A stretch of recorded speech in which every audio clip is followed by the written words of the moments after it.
आप सभी का स्वागत है एक बार फिर से आज के एक बहुत ही महत्वपूर्ण क्लास में। आप सभी को मालूम होगा कि बीपीएससी के तहत जो एग्ज़ाम होने वाला है बिहार में टीचर का, उसमें जो सिलेबस रखा गया है वो रखा गया है SCERT बुक को। तो अगर आप एग्ज़ाम देने जा रहे हैं टीचर वाला, तो आपका समझ लीजिए कि ये मौलिक कर्तव्य है कि जितने भी इसमें SCERT का बुक है उसको पढ़ के जाए। तो यहाँ पे उसी क्रम में आज हम लोग जो है SCERT बुक को कवर करने वाले हैं और ये आपका आज ये 5वां क्लास है। और ये समझ लीजिए कि ये 5वां बुक को हम लोग कवर कर रहे हैं और वह जो बुक है कक्षा 7 का साइंस है। और यहाँ पे साइंस का आप बुक भी देख सकते हैं, यही आपका बुक है जो कक्षा 7 में सरकारी स्कूलों में चलता है बिहार के, और ये आपका सिलेबस में दिया गया है। तो टोटल अगर हम बात करें इस बुक में तो 18 चैप्टर दिए गए हैं। तो 18 चैप्टरों को हम लोग एक ही वीडियो में यानी आपको ये पूरे बुक को कवर करने वाले हैं। यानी इस बुक में जितने भी फैक्ट दिए गए हैं जो आपके एग्ज़ाम के लिए इम्पोर्टेंट है, और साथ में आपको जैसे ही आपका एक चैप्टर ख़त्म होगा उसमें जितने भी अभ्यास दिए गए हैं उसको भी हम लोग कवर करेंगे ताकि यह बुक आपको पूरा कंप्लीट हो जाए। और यहाँ पे अगर ये वीडियो आप देख लेते हैं तो समझ लीजिए आपका ये 4 दिन का पूरा समय जो है बचने वाला है, क्योंकि इस वीडियो को बनाने में अगर हम बात करें तो मेरा 4 दिन का समय लगा है। पूरा आपको बुक पढ़ना, फिर उसके बाद इसका नोट्स बनाना, फिर उसका PDF बनाना, फिर इसको रिकॉर्ड करना और फिर इसको अपलोड। समझ लीजिए कि मेरा पूरा 4 से 5 दिन इस बुक में लग गया है। अगर आप इसको देख लेते हैं पूरा तो समझ लीजिए आपका 4 दिन का बचत होने वाला है और कुछ घंटों में आप इस बुक को पूरा पढ़ आपका पूरा जो है कवर हो जाएगा, एक भी क्वेश्चन नहीं छूटेगा। तो चलिए हम वीडियो को शुरू करते हैं आपको पहले चैप्टर से। उससे पहले चैनल पे नए हैं तो सब्सक्राइब कर लीजिए, क्योंकि आपको नोटिफिकेशन पहुंच जाएगा। क्योंकि बहुत सारा कमेंट आता है कि सर वीडियो जो है लेट क्यों होता है। तो यहाँ पे आप समझ सकते हैं इसका PDF बनाने में, नोट्स बनाने में, पढ़ने में समय जाता है। तो यहाँ पे इसी तरह आपको देखिए, अगर हम सीधे कॉपी पे लिख के या आपको सीधे लिख दे इधर उधर तो आपको तब तो 1 या 2 दिन में बन जाएगा। लेकिन यहाँ पे इसको अच्छे से कंटेंट अच्छे से तैयार करने के लिए आपको थोड़ा समय देना पड़ेगा, जैसे यहाँ पे बनाया गया है। तो यहाँ पे आप देख सकते हैं।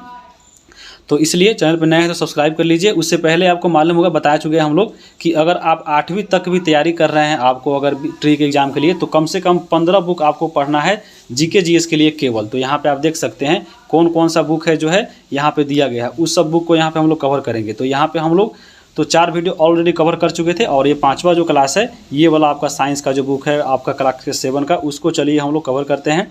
और सबसे पहले इसमें जो चैप्टर दिया गया है उसको देखते हैं।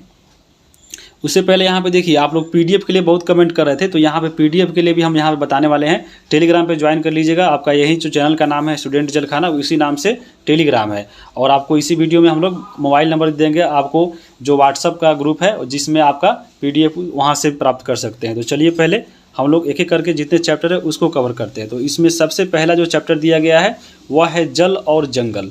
तो जल और जंगल के बारे में जो भी इम्पोर्टेंट फैक्ट है जो आपके एग्जाम के लिए इम्पोर्टेंट है, चलिए उसको कवर करते हैं। इसमें दिया गया था इस बुक में कि विश्व के 1/3 जो लोग हैं वह जल की कमी से यहाँ पे सामना करना पड़ रहा है। क्योंकि यहाँ पे जो जल भारत में या पूरे विश्व में जो जल है वो आपको मालूम है कि पूरे जो है आपको अपने यूज के लायक नहीं है। बाकी क्योंकि अगर हम बात करें जितने भी जल है उसमें आपको 97-98% जो जल है वो आपको खारा जल है, जो यानी आपको उपयोग में नहीं है। बाकी का जो जल है वो हम लोग उपयोग करते हैं। इसलिए जो भारत के 1/3 लोग हैं वह जल की सामना जो है यहाँ पे समस्या का सामना कर रहे हैं।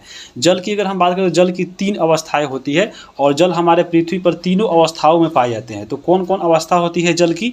तो जल की अवस्था की अगर हम बात करें तो जल जो है बर्फ के रूप में भी पाया जाता है, वाष्प के रूप में भी पाया जाता है और जल के यानी आपको द्रव के रूप में भी पाया जाता है। तो ये 3 अवस्था में जो है हमारे पृथ्वी पर जल पाया जाता है। ऐसे पदार्थ की 3 अवस्था होती है, आप लोग पढ़े होंगे, ठोस, द्रव, गैस। लेकिन आपको पानी में पूछे तो बर्फ, वाष्प और जल यहाँ पे याद रखिएगा, ये इसी का रूप है। जैसे अगर हम बात करें ठोस में, तो ठोस का यहाँ पे पानी रूप क्या आएगा? आपका बर्फ आएगा। यानी आपको पहाड़ों पर जो हिम रहता है यानी जो बर्फ रहता है, जो ध्रुवों पर जमा रहता है, वही आपका ठोस भाग है, वही आपका बर्फ है।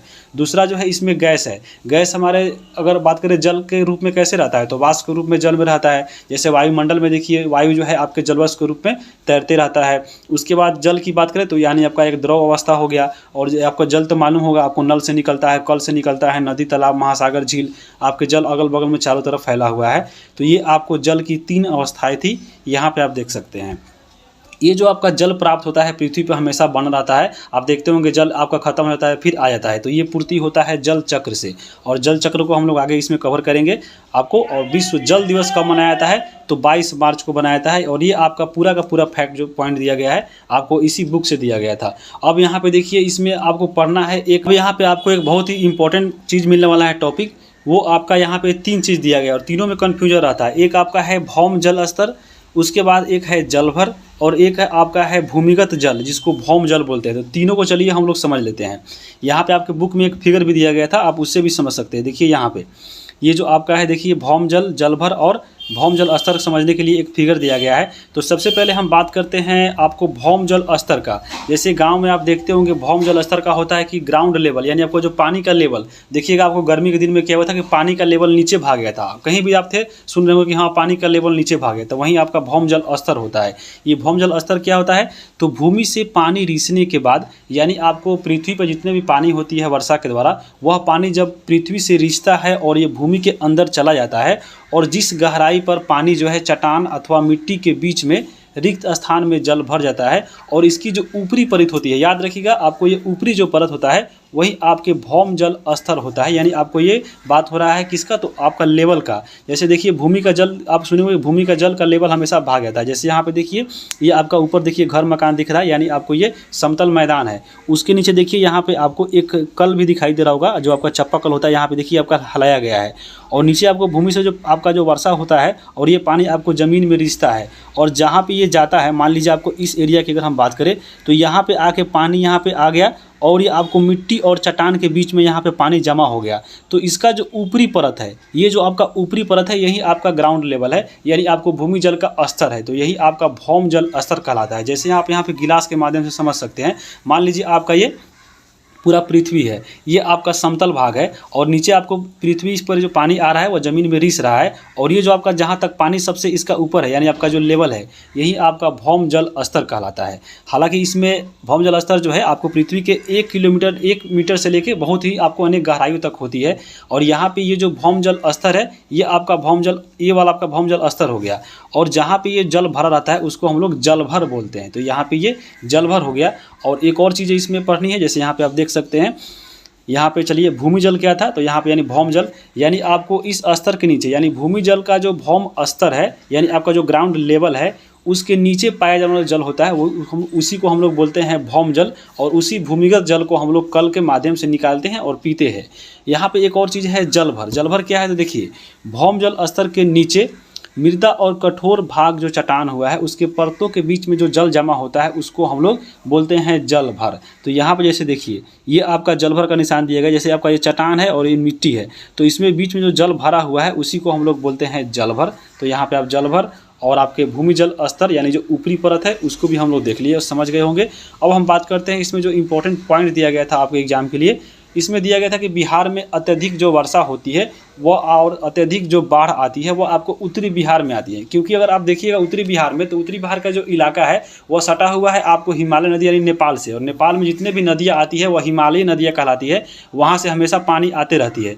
इसलिए जो है उत्तरी बिहार में अगर बात करें तो थोड़ा भी देखिएगा, अगर बारिश हो गया तो अगर उधर से अगर नेपाल की तरफ से जितने भी अगर नदी है उसमें पानी छोड़ दिया जाता है तो बिहार में बाढ़ जाता है। इसलिए बोला जाता है कि आपको अत्यधिक वर्षा और अधिक जो बाढ़ आता है वह उत्तरी बिहार में आता है।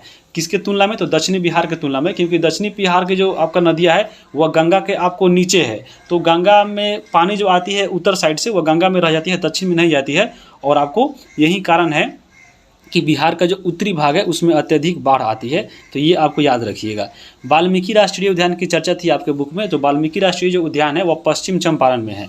पश्चिम चंपारण जो है आपके देखते होंगे कहाँ पे है, पूरा कोना में एक जिला है उत्तर प्रदेश के बॉर्डर की तरफ।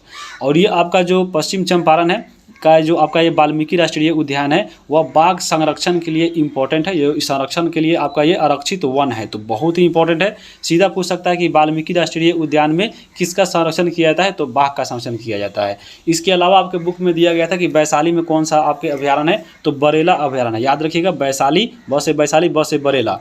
मुंगेर में देखिए, मुंगेर में है आपका भीम बांध। गया में है गौतम बुद्ध, तो गया वाला गौतम बुद्ध तो आपको याद रहेगा। रोहतास में है कैमूर, तो आपको कैमूर पड़ता है रोहतास में, तो आपको रोहतास वाला याद रहेगा। तो याद रखिएगा, ये आपको चारों याद रखना, ये आपके बुक में दिया गया था। आगे चलेंगे हम लोग।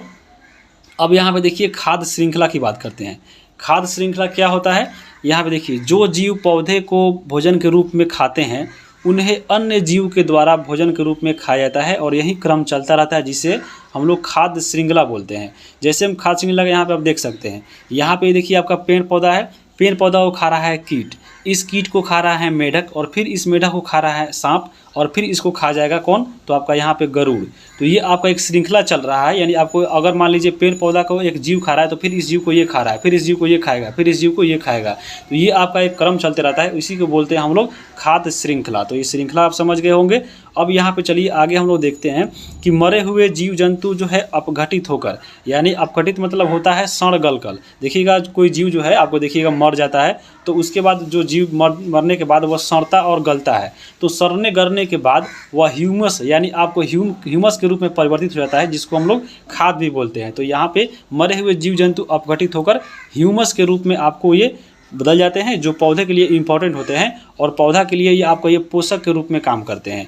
अपघटन जो है एक रासायनिक प्रक्रिया है, क्योंकि रासायनिक परिवर्तन आप पढ़े होंगे, तो रासायनिक परिवर्तन में क्या होता है, रासायनिक परिवर्तन में होता है एक तो आपका ऊष्मा उत्सर्जित होता है, और दूसरा इसमें एक नया जीव पदार्थ नया पदार्थ बनता है। जैसे इसमें यहाँ पे देखिए जंतु जो है यहाँ पे अपघटित हो रहा है, सड़ गल रहा है, एक रासायनिक प्रतिक्रिया आपको प्रक्रिया है। तो इसके सड़ने गलने के बाद आपका एक जैविक खाद के रूप में परिवर्तित हो रहा है, यानी एक इसमें नया चीज़ बन रहा है। इसलिए जो है आपका जो मरे हुए जीव जंतु जो अपघटित होता है, यह आपका रासायनिक परिवर्तन है। तो ये आपका अपघटन एक रासायनिक प्रक्रिया है, और इसके फलस्वरूप आपको ऊष्मा परिवर्तित होता है। याद रखिएगा, जहाँ पे रासायनिक प्रतिक्रिया आएगा, जहाँ पे रासायनिक परिवर्तन आएगा, वहाँ पे ऊष्मा जो है वहाँ पे निकलेगा। तो ये आपको याद रखिएगा। आगे चलेंगे हम लोग। प्रकृति में गैसों का संतुलन देखिए कैसा बना हुआ है। प्रकृति में जो गैस है देखिएगा, आप सोचते होंगे कि हाँ ऑक्सीजन हम लोग कितना ले रहे हैं, इतना जनसंख्या, ये ख़त्म क्यों नहीं होता है। तो यहाँ पे इसलिए ख़त्म नहीं होता है क्योंकि आपका एक संतुलन बना हुआ है। जैसे अगर हम बात करें, हम लोग का जो ऑक्सीजन मिलता है वह कहाँ से मिलता है, वो आपको मिलता है पेड़ पौधा से। और ये जो आपका ऑक्सीजन जो हम लोग लेते हैं पेड़ पौधा से, फिर ऑक्सीजन के रूप में आपका जंतु लेता है, और फिर हम लोग यहाँ पे जो है कार्बन डाइऑक्साइड छोड़ते हैं, और ये कार्बन डाइऑक्साइड पौधा लेता है। तो ये आपका एक क्रम जो है, आपका एक सर्किल चलते रहता है कि हाँ पेड़ पौधा ऑक्सीजन छोड़ेगा, इससे ऑक्सीजन को हम लोग लेंगे, फिर ये कार्बन डाइऑक्साइड हम लोग छोड़ेंगे, और ये पादप जो है कार्बन डाइऑक्साइड लेगा, और फिर ये ऑक्सीजन छोड़ेगा। तो ये आपका क्रम चलते रहता है। इसलिए जो है प्रकृति में गैसों का जो संतुलन है वो हमेशा बना रहता है। उसके बाद जो अगला यहाँ पे पॉइंट दिया गया है कि वनों में प्रकाश संश्लेषण की क्रिया के कारण ऑक्सीजन और कार्बन डाइऑक्साइड का संतुलन बना रहता है। क्योंकि आपको मालूम होगा कि वन यानी पेड़ पौधा ही जो है आपका ऑक्सीजन जो है देते हैं और कार्बन डाइऑक्साइड लेते हैं, और फिर एक क्रिया चलती रहती है, और इसी क्रिया के कारण जो है हमारा संतुलन जो है गैसों का संतुलन बना रहता है। और वन को अगर हम बात करें वन के बारे में, तो वन जो है भूमि अपर्दन को रोकता है। अपर्दन मतलब क्या होता है, टूटना फूटना, यानी आपका देखते होंगे पृथ्वी के जो ऊपरी सतह है यानी जो समतल है उस पर पेड़ लगाया जाता है, इसलिए क्योंकि वह जो है भूमि को बांधे रखे, और आपको जब बारिश हो तो वहाँ पे का जो जल है वो आपको मिट्टी को दहा कर नहीं ले जाए। यही आपका अपर्दन को रोकता है कौन, तो वन। तो यहाँ पे आप वन देख लिए। अब हम बात करेंगे इसके अभ्यास में। देखिए अभ्यास में इसके क्या क्या क्वेश्चन दिया गया है। पहला इसमें है सत्य असत्य लगाना है। तो यहाँ पे देखिए वर्षा जो है जल का चरम स्रोत है, तो आपको बिल्कुल सही है, क्योंकि वर्षा के द्वारा ही सबसे ज़्यादा आपको जल जो है इसमें प्राप्ति होती है हम लोग को। उसके बाद नदियों का जल खेतों में सिंचाई के एकमात्र साधन है, तो बिल्कुल नहीं है। आपको केवल नदियों के माध्यम से एक सिंचाई नहीं होता है, आप देखे होंगे आपको बोरिंग से भी होता है, चापाकल से भी होता है, तो ये एकमात्र साधन नहीं है। जल की कमी समस्या का सामना केवल ग्रामीण क्षेत्रों के निवासी करते हैं, तो नहीं, आपको शहर वाले भी लोग करते हैं। तो यहाँ पे एकमात्र सही हो गया क नंबर। अब हम आगे देखेंगे खाली स्थान भरना है। खाली स्थान में यहाँ पे देखिए क्या भरना है कि भौम जल प्राप्त करने के लिए, यानी कि आपको भूमि का जो जल है हम लोग निकालते हैं, तो किससे निकालते हैं, हैंडपंप से निकालते हैं, या नलकूप से निकालते हैं, या आपको ट्यूब नल से निकालते हैं। तो ये आपको ये खाली स्थान भर सकते हैं। जल की 3 अवस्था कौन है, अभी हम लोग आप देखे हैं कि आपका एक द्रव हो गया, वाष्प हो गया, एक आपका बर्फ हो गया। तो ये आपका 3 अवस्था है जल का। भूमि की जल धारण करने की क्षमता जो परत होती है वह क्या कहलाती है, तो वह कहलाती है भूमि जल स्तर। वन से हमें खाली स्थान और खाली स्थान का लाभ होता है। तो वन से हमें क्या मिलता है, लकड़ी मिलता है, फिर वन से आपको ऑक्सीजन भी मिलता है। तो ये आपका चीज़ भर सकते हैं, आपको जो ऑप्शन रहे उसके अनुसार भरिएगा। वन में छायावान पत्तियाँ और तंतु खाली स्थान को समृद्ध करते हैं। तो आपको वन में छायावान जो पत्तियाँ होती है वह जंतु की मिट्टी को समृद्ध करती है। सूक्ष्म जीवों द्वारा मृत पादपों पर क्रिया को क्या बोलते हैं, तो आपको ह्यूमस बोलते हैं। आपको बताए हैं कि सूक्ष्म जीव के द्वारा जो मृत पादप होते हैं उसको अपघटन करने की क्रिया, अपघटन करने के बाद वह ह्यूमस में बदल जाता है, तो आपको ये ह्यूमस भराएगा। आगे हम चलेंगे अब दूसरे चैप्टर पे। दूसरा चैप्टर है जंतुओं में पोषण। चलिए हम लोग जंतुओं में पोषण कैसे कैसे होता है, इस बुक में अगर हम बात करें तो थोड़ा कम दिया था, लेकिन इसको हम पूरे डिटेल में कवर किए हैं। आपको बहुत सारे बुक का आपका सहारा लेकर क्योंकि अगर आप समझ लीजिए कि अगर आप 12th तक भी तैयारी करते हैं टीचर का, तो आपको जंतुओं का जो पोषण चैप्टर है फिर आपको आगे भी मिलेगा, तो यहाँ पे ये आपका एक ही चैप्टर में सब समाप्त हो जाएगा। तो चलिए हम यहाँ पे देखते हैं कि जंतुओं में जो पोषण की आवश्यकता होती है वह क्यों होती है। तो हम लोग पोषण का सहायता क्यों लेते हैं, ताकि हम लोग उत्तम स्वास्थ्य बना रहे, शारीरिक वृद्धि हो, शारीरिक विकास बना रहे और मानसिक जो विकास है हमेशा आपको अच्छे रहे, इसलिए हम लोग पोषक तत्वों का सेवन करते हैं। तो यहाँ पे मानव में जो पोषक होता है वो हम लोगों को पाचन से मिलता है। तो यहाँ पे चलिए अब हम लोग मानव का जितने भी पाचन है उसको हम लोग पूरे डिटेल में कवर करेंगे। मानव में जो पाचन होता है वो आपको आहार नाल और आपके पाचन ग्रंथि मिलकर करती है। आहार नाल की बात करें तो देखिए आहार नाल जो होता है, आहार नाल क्या होता है, आहार नाल में आपको देखिए ये सब चीज़ें आती है, यानी आपको मुख्य गुहा, ग्रसिका, अमाशय, छोटी आंत, बड़ी आंत और फिर जाके लास्ट में मल द्वारा जो है आपका अपचित भोजन निकल जाता है। तो ये आपका आहार नाल हो गया। और इसी आहार नाल में जो भी ग्रंथि होती है, जो आपको भोजन में यहाँ पे पाचन ग्रंथि होती है, वह सहायक होती है, आके नली के द्वारा जो है आहार नाल से जुड़ जाती है और इसी ग्रंथि से जो है आपको एंजाइम निकलता है। और जो एंजाइम जो निकलता है वह भोजन के आपको कभी कोई पीसता है तो कोई आपको अम्लीय बनाता है, कोई उसमें अपना काम करता है। तो ये पाचन ग्रंथि और आहार नाल दोनों मिलकर जो है मानव में पाचन करते हैं। तो ये आपको पाचन ग्रंथियाँ जो जुड़ी रहती है आहार नाल से, याद रखिएगा, अनेक नलियों के द्वारा यह जुड़ी रहती है। और आहार नाल की बात करें तो आहार नाल पूरा मुख्य गुहा से लेकर आपको फैली रहती है और जाती है नीचे कहाँ तक, तो आपको आंत तक। तो यहाँ पे मुख्य गुहा से यहाँ पे आपको आंत तक होगा, तो यहाँ पे आंत आप लिख सकते हैं। यहाँ पे देखिए आपका ये मुख्य गुहा है और ये खाना जो है आपको नीचे जाकर आपको यहाँ पे बड़ी आंत तक जाता है, तो यही कहलाता है आहार नाल। अब हम चलिए यहाँ पे देख लेते हैं कि आपको आहार नाल के अंदर क्या क्या आता है। तो आहार नाल के अंदर सबसे पहले जो हम लोग भोजन लेते हैं तो मुख्य गुहा में, यानी आपको मुंह में लेते हैं। और मुख्य गुहा में क्या क्या होता है, तो दांत, जीभ और लार होता है। तो यहाँ पे हम लोग आगे इस सब के बारे में, दांत के बारे में, जीभ के बारे में, लार के बारे में पूरे डिटेल से कवर करेंगे। उसके बाद जब भोजन हम लोग मुख्य गुहा से जब हम लोग यहाँ पे कार्य हो जाता है तो फिर आपको ग्रसिका नली के द्वारा जो भोजन है वो अमाशय में पहुँचता है। यहाँ पे क्रिया होने के बाद फिर यह जो है आपका ग्रास नली अमाशय में जब पहुँचता है तो अमाशय में जठर रस का स्रावत होता है। और कौन कौन सा रस निकलता है आगे हम लोग कवर करेंगे जब अमाशय पढ़ेंगे। और फिर अमाशय में भोजन का कार्य होने के बाद यह भोजन पहुँचता है छोटी आंत में, और छोटी आंत में पहुंचता है आपको कायम बनकर। तो यहाँ पे कायम जो है पहुंचता है छोटी आंत में, और यहाँ पे सबसे ज़्यादा जो है भोजन का पाचन होता है। और ये जो छोटी आंत होता है वह 6 मीटर इसकी लंबाई होती है। बड़ी आंत की बात करें तो बड़ी आंत जो होती है वो अपचित भोजन का अवशोषण करती है और इसकी लंबाई 1.5 मीटर का होती है। उसके बाद बड़ी आंत जब यहाँ पे भोजन जो है यहाँ पे अवशोषण हो जाता है, उसके बाद जो भोजन है वह मल के द्वारा यानी गुदा के द्वारा आपको ये बाहर के रास्ते निकल जाता है। तो यही आपका आहार नाल था। अब यहाँ पे जो पाचन होता है वो आपको 5 चरणों में जो है मनुष्य में पाचन होता है। तो कौन कौन सा है, चलिए उसको देखते हैं।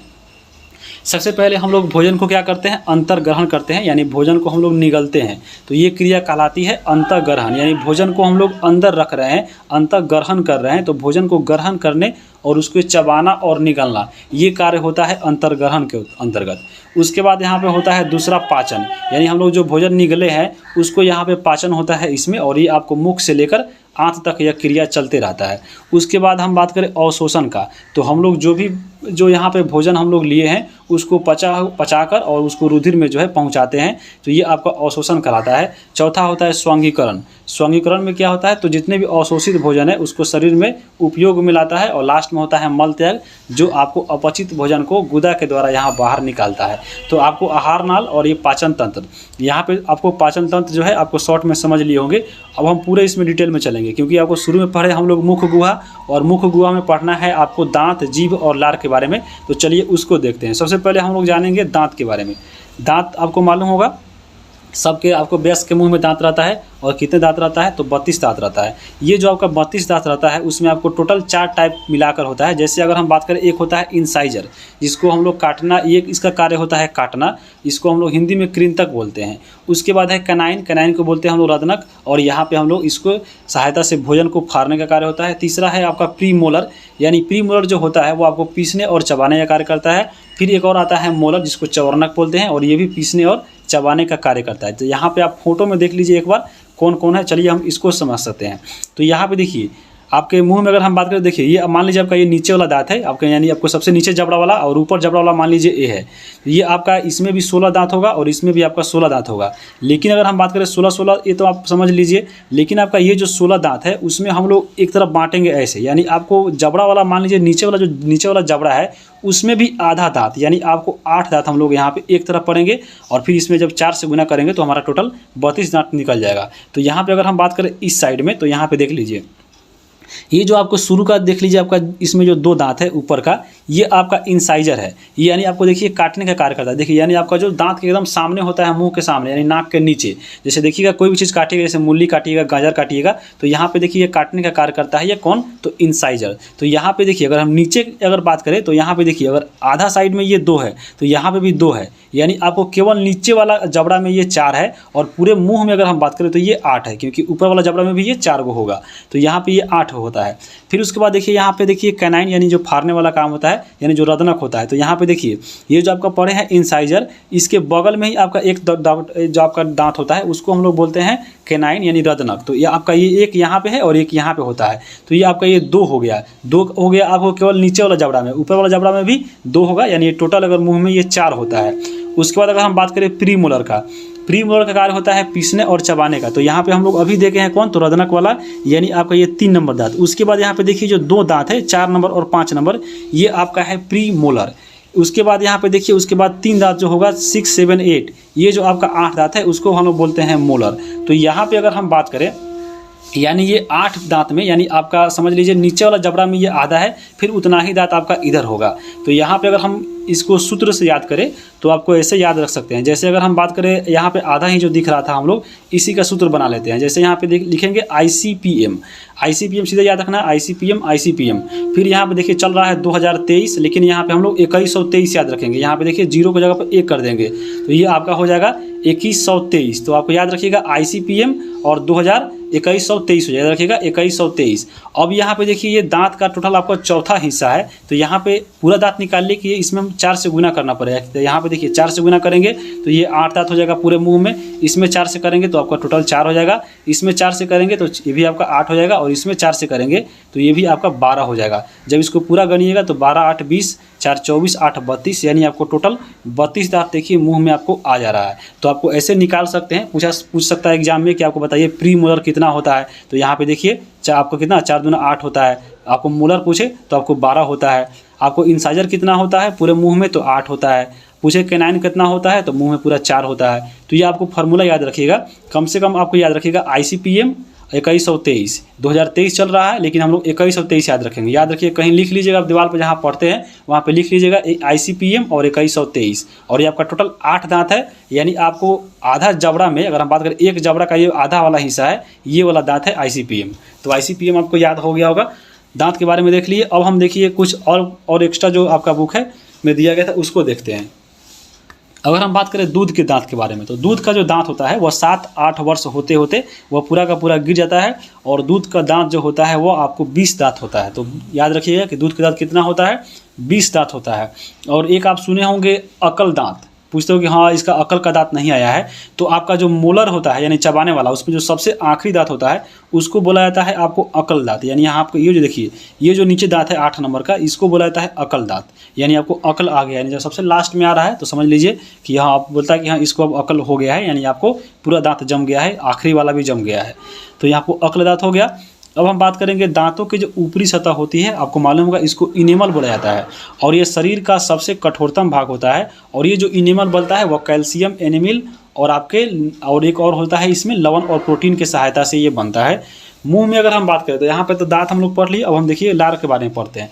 तो मुंह में आपके टोटल 3 जोड़ी लार ग्रंथियाँ होता है, और इसका जो स्राव होता है वो आपको लार के रूप में होता है। और ये आपका कौन कौन होता है, तो सब मैंडिबुलर होता है, सब लिंगुअल होता है, और एक होता है पैराटिड।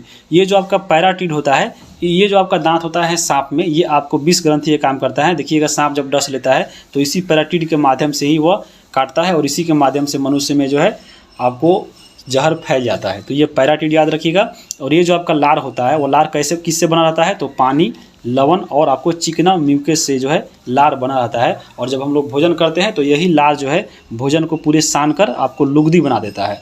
तो ये आपका लार का कार्य हो गया। और भोजन का जो पाचन है वो आपको मुंह में शुरू होता है और ये लार में उपस्थित जो एंजाइम रहता है एक, जिसका नाम है एमाइलेज। ये जो आपका एमाइलेज एंजाइम है लार से जो निकलता है वो आपको भोजन आरंभ करता है और यहीं इसका शुरुआत करता है। फिर जो आपका जो एमाइलेज होता है और इसी को टाइलिन भी बोलता है, तो एमाइलेज और टाइलिन जो एंजाइम होता है वो आपको भोजन जब हम लोग ग्रहण करते हैं तो उसमें जो मंड होता है यानी जो स्टार्च होता है उसको यह ग्लूकोज में बदलता है। तो यहाँ पे ये आपका कार्य होता है किसका, तो ये लार का। और लार में हम लोग पढ़ लिए। अब हम आगे चलेंगे जीभ का कार्य देखेंगे। और जीभ आपका इंपॉर्टेंट है, जीभ आपके बारे में आपके बुक में दिया गया है और आपको जब EVS का पढ़िएगा 4 क्लास का तो उसमें भी जीभ के बारे में चर्चा है। तो चलिए हम इसको देख लेते हैं। जीभ की बात करें तो देखिए जीभ जो है एक आपका पेशीय अंग है, समझ लीजिए आपका ये पेशी है, यानी एक मांसल पूरा पेशी होता है। और जीभ पर जो है स्वाद कलिका पाया जाता है, आपको छोटा छोटा डॉट पाया जाता है, उसको हम लोग स्वाद कलिका बोलते हैं। और उसी के माध्यम से जो है चीज़ों का स्वाद जो है हम लोग को पता चलता है। और जीभ हमें बात करें तो जीभ का अगर और उसके बाद क्या काम करता है, तो जीभ जो है साफ और स्पष्ट बोलने में मदद करता है। देखिएगा गांव देहात में किसी कोई भी व्यक्ति का देखिएगा, जो अगर मान लीजिए कोई जीभ देखिएगा किसी का बड़ा फूल गया है या आपको कट गया है तो देखिएगा उसका आवाज़ जो है फ्रेश नहीं निकलता है। तो समझ लीजिए जो जीभ है वो स्पष्ट बोलने में भी मदद करता है। और जीभ में जो है आपको हम लोग खाते हैं तो खाना का स्वाद मिलता है, तो इसका जो स्वाद है वो आपको सभी भागों से अलग अलग मिलता है। तो यहाँ से भी क्वेश्चन पूछ सकता है। जैसे अगर हम बात करें पूछे जीभ में कि जीभ में जो आपका मीठा स्वाद आता है वो कहाँ से आता है, तो अगला भाग से। तो यहाँ पे जो अगला भाग है ये वाला हिस्सा है, उससे हम लोग मीठा आपको स्वाद लेते हैं। इसमें जो पिछला भाग है ये वाला आपका जो पिछला भाग है, ये वाला पीछा आपका जो पिछला भाग है इसमें उससे कौन सा स्वाद मिलता है, तो यहाँ पे कड़वा मिलता है। पार्श्व भाग यानी आपको अगल बगल का, ये जो आपका हिस्सा है अगल बगल का, उससे हम लोगों को मिलता है कौन सा, तो नमकीन और खट्टा भाग। और बाकी जो इसमें बीच का जो भाग होता है वो आपका स्वादहीन होता है। तो सीधा पूछ सकता है कि आपके एग्जाम में कि जो आपका देखिए याद रखिएगा, जीभ से आगे हम लोग पूछे तो अगले आपका मीठा, पीछे क्या हो गया तो आपको कड़वा हो गया। उसके बाद बगल में क्या करें तो बगल में आपका खट्टा और नमकीन हो गया और बीच वाला आपको स्वादहीन हो गया। तो आपको जीभ के बारे में याद रखिएगा, ऐसे याद रखिएगा, आगे कड़वा, मीठे, पीछे हो गया आपका कौन, तो आपको कड़वा, और अगल बगल में नमकीन और खट्टा हो गया और बीच में आपका स्वादहीन हो गया। तो ये आपको जीभ से याद रखिएगा। अब यहाँ पे देखिए, अब हम लोग यहाँ पे मुख्य गुहा देख लिए। अब मुख्य गुहा से खाना कहाँ पहुँचता है, वह पहुँचता है ग्रास नली में। यहाँ पे अगर आप फिगर में देखिए, यहाँ पे ये आपका मुख्य गुहा यहाँ पे था, मुख्य गुहा यहाँ पे कार्य खत्म हो गया। अब जो हम लोग भोजन को यहाँ पे सब चीज़ कार्य कर चुके हैं तो ये आपका ग्रास नली में आता है और ये आपका है ग्रास नली। तो ये चलिए हम लोग ग्रास नली का कार्य क्या होता है उसको देखते हैं। तो ग्रास नली को ही ग्रसिका बोला जाता है और मुख्य गुहा को यह आमाशय से जोड़ता है, क्योंकि आपको देखिए मुख्य गुहा यहाँ पे था, तो मुख्य गुहा और ये आपका जो हिस्सा दिख रहा है ये आपका आमाशय है। तो ये जो आपका ग्रास नली है ये मुख्य गुहा और यहाँ पे आमाशय को ये जोड़ने का कार्य कर रही है। तो मुख्य गुहा आमाशय को जोड़ती है। इसमें वायु और भोजन का मार्ग जो होता है एक ही होता है। देखिएगा, आपको सब सांस लीजिएगा और भोजन खाइएगा तो दोनों आपको इसी के माध्यम से गुजरेगा। तो जब भोजन खाते हैं उस समय भी आपको देखिएगा आपको सांस लेना पड़ता है, और वहीं आप देखिएगा जल्दी जल्दी जब खाइएगा तो वहीं आपको वायु का जो है रास्ता क्लियर नहीं होता है, तो देखिएगा दम आपका फूलने लगेगा। तो यही आपका ऐसे होता है। और देखिएगा चाहे लगातार देखिएगा, आपको एक बोतल पानी उठाइए 1 लीटर और पूरा पी जाइए। देखिएगा जब पूरा लगातार पीजिएगा तो सांस लेने में दिक्कत होता है। जैसे पानी खत्म हो जाएगा बोतल का तो लगेगा आप हाँफने। तो इसलिए हाँफते हैं क्योंकि उस समय आपका ये पानी जो है ये आपका बिजी रखता है, हवा नहीं ले पाते हम लोग, इसलिए आपको लगता है कि आपको दम फूलने लगता है। तो ये आपको याद रखिए, ग्रसिका जो है आपको भोजन और वायु का मार्ग दोनों होता है। उसके बाद अगर हम बात करें इसमें, तो ग्रसिका में देखिए, ग्रसिका में जाने वाली भोजन श्वास नली में इसलिए नहीं घुसती है। देखिएगा जब हम लोग भोजन खाते हैं तो वह श्वास नली में नहीं जाता है, क्योंकि अगर हम बात करें ग्रसिका में ही श्वास नली का भी मार्ग होता है। लेकिन हम लोग जब भोजन करते हैं तो ये जो आपका श्वास नली में भोजन नहीं जाता है, क्योंकि श्वास नली के अंदर एक मांसल संरचना पाई जाती है जिसे हम लोग बोलते हैं इपिग्लोटिस। देखिएगा आपको एक कंठ में एक इपिग्लोटिस पाया जाता है। जब खाना खाइएगा तो ये आपका इपिग्लोटिस जाकर आपको नाक का जो नासिका मार्ग है वहाँ पे जाके सट जाएगा और वहाँ पे आपको अंदर जो है नाक में भोजन को नहीं घुसने देता है। तो ये आपको इपिग्लोटिस का कार्य होता है। जब हमारा भोजन ग्रास नली से गुजरता है तो इपिग्लोटिस जो है श्वास नली में ढक देती है, इसलिए जो है भोजन आमाशय में चला जाता है और ये ग्रास नली में यानी ग्रास नली होते हुए आमाशय में चला जाता है, नासिका छिद्र में नहीं घुसता है। तो ये आपको किसका कार्य था, तो आप ग्रास नली का। अब यहाँ पे ग्रास नली होते हुए भोजन जो है आमाशय में आ चुका है। आमाशय में अगर हम बात करें, देखिए ये आपका आमाशय है, जैसे आप फिगर में भी ऊपर देखे हैं, अभी बताए हैं आपको आमाशय कहाँ था। ये देखिए, ये जो आपका है ये ग्रास नली था। ग्रास नली होते हुए देखिए ये आपका जो आमाशय, यहाँ पे अब भोजन आ चुका है। तो आमाशय के बारे में चलिए हम लोग अब इसको अच्छे से कवर करते हैं। आमाशय की बात करें तो देखिए ये आपका फिगर में देख सकते हैं आमाशय। यह आहार नाल का सबसे चौड़ा भाग होता है। इसकी जो संरचना है वो कैसी है, तो थैली नुमा है। देखिए आपको लग रहा है कि एक थैली प्रकार का है, यानी झोला टाइप का, तो आपको थैली नुमा होता है और इसकी आकृति यू टाइप की होती है। जैसे देखिए ये लग रहा है आपको एक यू आकार का जो है ये आपका एक थैली है, तो आपको देख लिए। और ये आपका स्राव की बात करें तो अमाशय से जठर रस निकलती है जो भोजन को पचाने में सहायक होता है। तो चलिए अब हम लोग जठर रस को देखते हैं कि जठर रस में क्या क्या होता है। तो जठर रस में 3 एंजाइम निकलता है। जैसे यहाँ पे देखिए ये आपका अमाशय था, आपको इधर ग्रास नाली था और ये आपका अमाशय में भोजन आ गया है। अब यहाँ पे जठर रस जो है निकल रहा है और देखिए भोजन में ये क्या करता है। तो यहाँ पे जठर रस से अगर हम बात करें तो 3 एंजाइम निकलता है। एक आपका निकलता है HCl यानी हाइड्रोक्लोरिक अम्ल, उसके बाद देखिए पेप्सिन और तीसरा रेनिन। ये आपको तीनों याद रखिएगा, सीधे पूछ सकता है कि जठर रस से कौन कौन निकलता है, तो आपको HCl, पेप्सिन और रेनिन। HCl का काम क्या होता है, तो आपको मालूम होगा HCl आपका एक अम्ल है, तो ये भोजन को अम्लीय बनाता है। और अम्ल के कारण जो है आपको जो भी भोजन किए रहते हैं जो अमाशय में आता है, अम्ल के कारण जो भी छोटे मोटे जीवाणु होते हैं वो आपको अम्ल के कारण ये नष्ट हो जाते हैं। फिर उसके बाद आपको एंजाइम की क्रिया जो है, बाकी जो एंजाइम है उसकी क्रिया तेज कर देता है कि हाँ भाई जल्दी जल्दी काम करो, भोजन को पचाओ। तो ये आपको होता है HCl का कार्य। उसके बाद एक होता है पेप्सिन। पेप्सिन क्या करता है, तो पेप्सिन जो होता है वो प्रोटीन को पेप्टोज में बदलता है। याद रखिएगा पेप्सिन का कार्य क्या होता है, तो प्रोटीन को पेप्टोज में बदलना। उसके बाद होता है एक रेनिन। रेनिन क्या करता है, तो दूध को पचाने में सहायक होता है। यही जो दूध है जब दूध पीजिएगा तो यहीं आपको जाकर पेप्सिन जो है दूध को पेट में फाड़ देता है। देखिएगा जब बच्चा सब जो अगर हम बात करें तो बच्चा सब में देखिएगा दूध जब पीता है रेनिन के माध्यम से ही देखिएगा दूध फट जाता है। तो यहाँ पे ये रेनिन हो गया जो आपको दूध को पचाने में सहायक होता है। तो ये आपको जठर रस का कार्य होगा और ये अमाशय से निकल रहा था। अब यहाँ पे देखिए अमाशय जब यहाँ पे भोजन को जो है आपको अपना काम में यहाँ पे कर दिया अमाशय। अब यहाँ पे भोजन जो है आपको अमाशय से निकल गया है और भोजन में जो आपका जो अमाशय में भोजन तैयार हुआ है आपको सब क्रिया के बाद, उसको यहाँ पे बोला जाता है काइम। क्राइम नहीं, यहाँ पे काइम बोलते हैं। और यही जो आपका काइम है अब आता है छोटी आंत में। तो यहाँ पे अब देखिए छोटी आंत में अब आता है। छोटी आंत जो है देखिए यहाँ ये बीच वाला जो हिस्सा है वो आपका छोटी आंत है और ये जो किनारे आंत है वो आपका बड़ी आंत है। तो यहाँ पे भोजन जो है अब छोटी आंत में आ चुका है। चलिए यहाँ पे हम छोटी आंत के बारे में करते हैं कि छोटी आंत में भोजन क्या करता है। तो यहाँ पे देखिए यही छोटी आंत है, यानी आपका ये अंदर वाला हिस्सा है। छोटी आंत में देखिए भोजन आ गया है, किसके रूप में आया है, तो काइम के रूप में आया है। कहाँ से आया है, तो ये आपको अमाशय से आया है। अब यहाँ पे देखिए छोटी आंत जो होती है वो आहार नाल का सबसे लंबा भाग होता है, यह 6 से 7 मीटर का होता है। इसका कार्य क्या होता है, तो भोजन को पचाना और अवशोषण करना। भोजन का यह सबसे ज़्यादा पाचन आपको कहाँ पे होता है, तो यहीं पे होता है। एग्जाम में सीधा पूछ सकता है कि सबसे ज़्यादा भोजन का पाचन कहाँ होता है, तो छोटी आंत में होता है। छोटी आंत के 3 भाग होते हैं, डेडुनम, जेजुनम और इलियम। तो ये आपका 3 पार्ट हो गया। और सबसे पहले ये ऊपरी भाग होता है डेडुनम और इसी में जो आके सबसे पहले जो काइम आता है वो आपके डेडुनम में आता है। और डेडुनम में ही आपको जो है अगर हम बात करें तो भोजन पचता है। डेडुनम की हम बात करें, देखिए छोटी आंत का सबसे ऊपरी भाग होता है।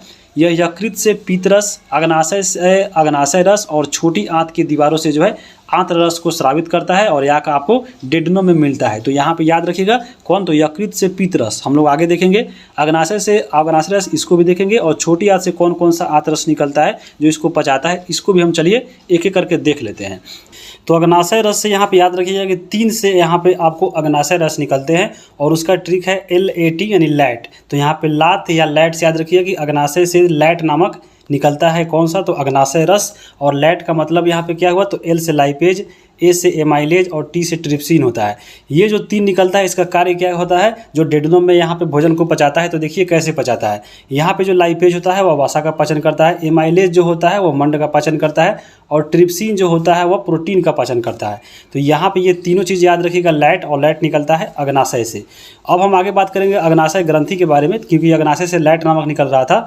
तो अग्नाशय ग्रंथि कहाँ पे होता है, तो यहाँ पे याद रखिएगा अमाशय के ठीक पीछे होता है, या हल्के पीले कलर का होता है। और ये आपको दूसरी सबसे बड़ी ग्रंथि है। सबसे पहली जो ग्रंथि है सबसे बड़ी वो आपका लीवर है, यानी यकृत ग्रंथि है। और अग्नाशय की बात करें तो अंतःस्रावी और बाह्यस्रावी ये दोनों ग्रंथि है और यह अग्नाशय रस का स्रावन करती है। कौन सा, तो लैट। याद रखिएगा लैट नामक कौन करता है, तो अग्नाशय करता है। अग्नाशय के बारे में अगर हम बात करें और, तो अग्नाशय के ही एक लैंगर-हैंस द्वीपिका होता है जहाँ पे बीटा कोशिका से इंसुलिन का स्रावन होता है। और ये जो इंसुलिन होता है, अगर आपके देखिए किसी व्यक्ति के शरीर में इंसुलिन कम बन रहा है तो उसको मधुमेह रोग होता है, और इंसुलिन अगर ज़्यादा बनने लग रहा है तो उसको हाइपोग्लाइसीमिया होता है। तो यहाँ पे दोनों खतरा है, इंसुलिन कम निकलने पे भी और ज़्यादा निकलने पे भी। अगर कम निकल रहा है तो आपको चीनी का बीमारी होगा, ज़्यादा निकल रहा है तो हाइपोग्लाइसीमिया होगा। तो यहाँ पे याद रखिएगा। अब हम बात करेंगे यहाँ पे यकृत ग्रंथि की, क्योंकि यहाँ पे हम लोग देखे हैं डेडुनम में जो है आपको यकृत से रस निकल रहा था, उसके बाद अग्नाशय से और छोटी आंत की दीवारों से। तो अग्नाशय से देख लिए, अब हम चलिए देखेंगे यकृत ग्रंथि से, फिर यहाँ पे अग्नाशय आपको दिखाएंगे हम लोग कि छोटी आंत से कौन कौन सा निकलता है। तो यकृत ग्रंथि से बात करें तो सबसे पहले हम यकृत ग्रंथि की बात करते हैं। यकृत जो ग्रंथि होती है यहाँ पे आप देख सकते हैं, यही आपका यकृत ग्रंथि है।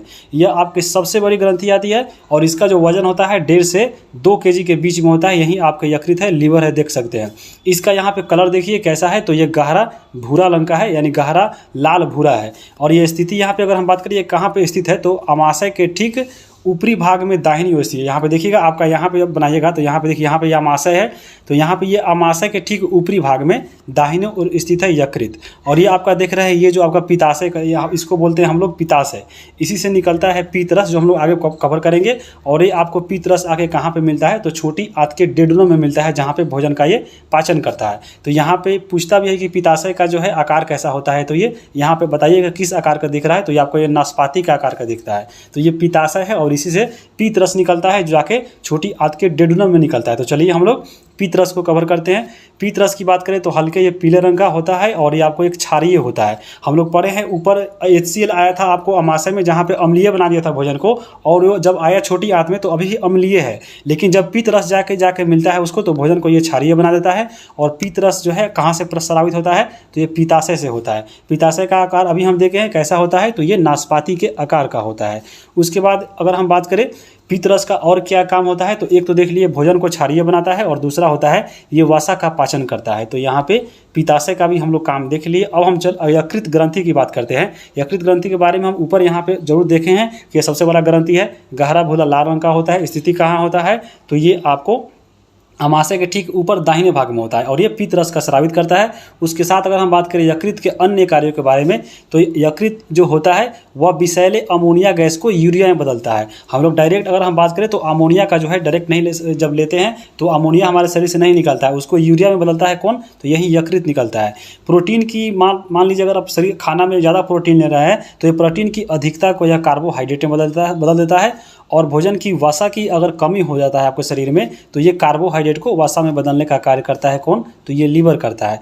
उसके बाद अगर हम बात करें इसके बारे में, तो यहीं से आप निकलता है फाइब्रोनोजन और प्रोथ्रोम्बिन। ये जो आपके दो है, याद रखिएगा, फाइब्रोनोजेन और प्रोथ्रोम्बिन, ये कार्य क्या करता है, तो रक्त को थक्का बनाने में सहायता करता है। देखिए आपका शरीर में कहीं से कट जाता है तो कुछ देर के बाद आपका जो है खून वहाँ पे जम जाता है, और किस कारण जमता है, तो यही इसी के कारण, फाइब्रोनोजेन और प्रोथ्रोम्बिन के कारण। हालांकि एक और चीज़ होता है आपको यकृत में ही, जिसका नाम है हिपेरिन। हिपेरिन नामक का जो प्रोटीन होता है वो भी निकलता है लीवर से ही, और इसका कार्य यह होता है कि थक्का बनने को आपको ये सहायता नहीं, या आपको थक्का बनने से क्या करता है, तो उसको रोकता नहीं है, ये आपको बढ़ाता है। तो ये थक्का होने नहीं देता है, यहाँ पे आपको रोकता है, यानी ये थक्का नहीं होने देता है। जबकि थक्का होने में सहायक कौन करता है, तो फाइब्रोनोजेन और आपको प्रोथ्रोम्बिन, ये आपको थक्का बनाता है, जबकि हिपेरिन जो है इसको रोकता है, यानी दोनों ये उसके अपोजिट है। और ये दोनों निकलता है आपको कहाँ से, तो यकृत से ही, यानी लीवर से ही निकलता है। अब हम बात करेंगे छोटी आंत की दीवारों से, क्योंकि आप देखे हैं डेडुनम में 3 प्रकार के रस आ रहा था। एक आपका यकृत से पीतरस, और अग्नाशय से अग्नाशय रस, और तीसरा यहाँ पे छोटी आंत से निकलता है। यहाँ पे देखिए कौन कौन, तो छोटी आंत की दीवारों पे स्रावित आंत रस होता है, जो आंशिक रूप से पचे हुए भोजन को पूर्ण रूप से पचा देता है। तो यहाँ पे देख सकते हैं यही छोटी आंत है अंदर वाला। अब यहाँ पे देखिए छोटी आंत से कौन कौन निकलता है, तो छोटी आंत से कार्बोहाइड्रेट निकलता है। ये जो छोटी आंत में जो आपका लास्ट में आता है छोटी आंत की दीवारों पे, तो कार्बोहाइड्रेट जो वहाँ पे होता है वो सरल शर्करा ग्लूकोज में बदल जाता है। फिर जो प्रोटीन जो होता है वो अमीनो एसिड में बदल जाता है। जो वसा जो होता है वो ग्लिसरॉल में बदल जाता है। तो ये आपके छोटी आंत की दीवारों से जो आंत रस निकलता है उसका ये कार्य करता है। अब हम आगे देखेंगे एक और चीज़ जो बहुत इंपॉर्टेंट है यहाँ पे छोटी आंत से संबंधित है, कि छोटी आंत की दीवारों पर अंगुली नुमा एक उभरी संरचना होती है। यहाँ पे देखिए उभरी हुई आपके उंगली नुमा संरचना है, और ये छोटी आंत की दीवारों पे होती है। ये जो है इसको हम लोग दीर्घरोम बोलते हैं या रसांगुल बोलते हैं, और इंग्लिश में इसको हम लोग विलाई बोलते हैं। इसका कार्य क्या होता है, तो ये जो रसांगुल होता है यानी जो विलाई होता है वो पचे हुए भोजन का अवशोषण करने का कार्य करता है। यह छोटी आंत की दीवारों पर रहता है। याद रखिए क्या इसका नाम है, रसांगुल या दीर्घरोम। अब हम आगे चलेंगे आगे अगर हम बात करें, यहाँ पे छोटी आंत में देख लिए कैसे कैसे कार्य करता है। अगर हम इसके बाद अगर देखें तो वह भोजन जो नहीं पचता है, यानी छोटी आंत के बाद जब नहीं पचता है तो उसका अवशोषण नहीं हो पाता है और वह भोजन जो है बड़ी आंत में चला जाता है। तो छोटी आंत के बाद हम लोग देख लिए कि अब बड़ी आंत में खाना जा रहा है, लेकिन वह कौन खाना जा रहा है? जो अपचित है, यानी जो नहीं पचा हुआ है। अब हम यहाँ पे देखिए बड़ी आंत के बारे में चलिए देखते हैं कि बड़ी आंत का कार्य क्या होता है। तो बड़ी आंत की बात करें तो बड़ी आंत जो होती है वह 1.5 मीटर की होती है, जबकि छोटी आंत जो होती है वह 6 मीटर की होती है। अभी हम देख चुके हैं। यहाँ पे देखिए बड़ी आंत जो होती है वह छोटी आंत की तुलना में लंबाई में भले ही छोटी होती है, लेकिन ये अगर हम बात करें तो ये छोटी आंत की तुलना में ये चौड़ी होती है। यहाँ पे आप फिगर में ही देख सकते हैं, जैसे ये आपका बड़ी आंत है, ये जहाँ पे कलर किया गया है। तो बड़ी आंत की देखिए लंबाई यहाँ पे क्या है, छोटी आंत से छोटा है, लेकिन यहाँ पे देखिए इसका मोटाई जो है छोटी आंत से ज़्यादा है, यानी ये ज़्यादा चौड़ी होती है। तो यहाँ पे आपको अगर हाँ कि हाँ आपका सही गलत में बताइए तो ये आपको याद रहेगा।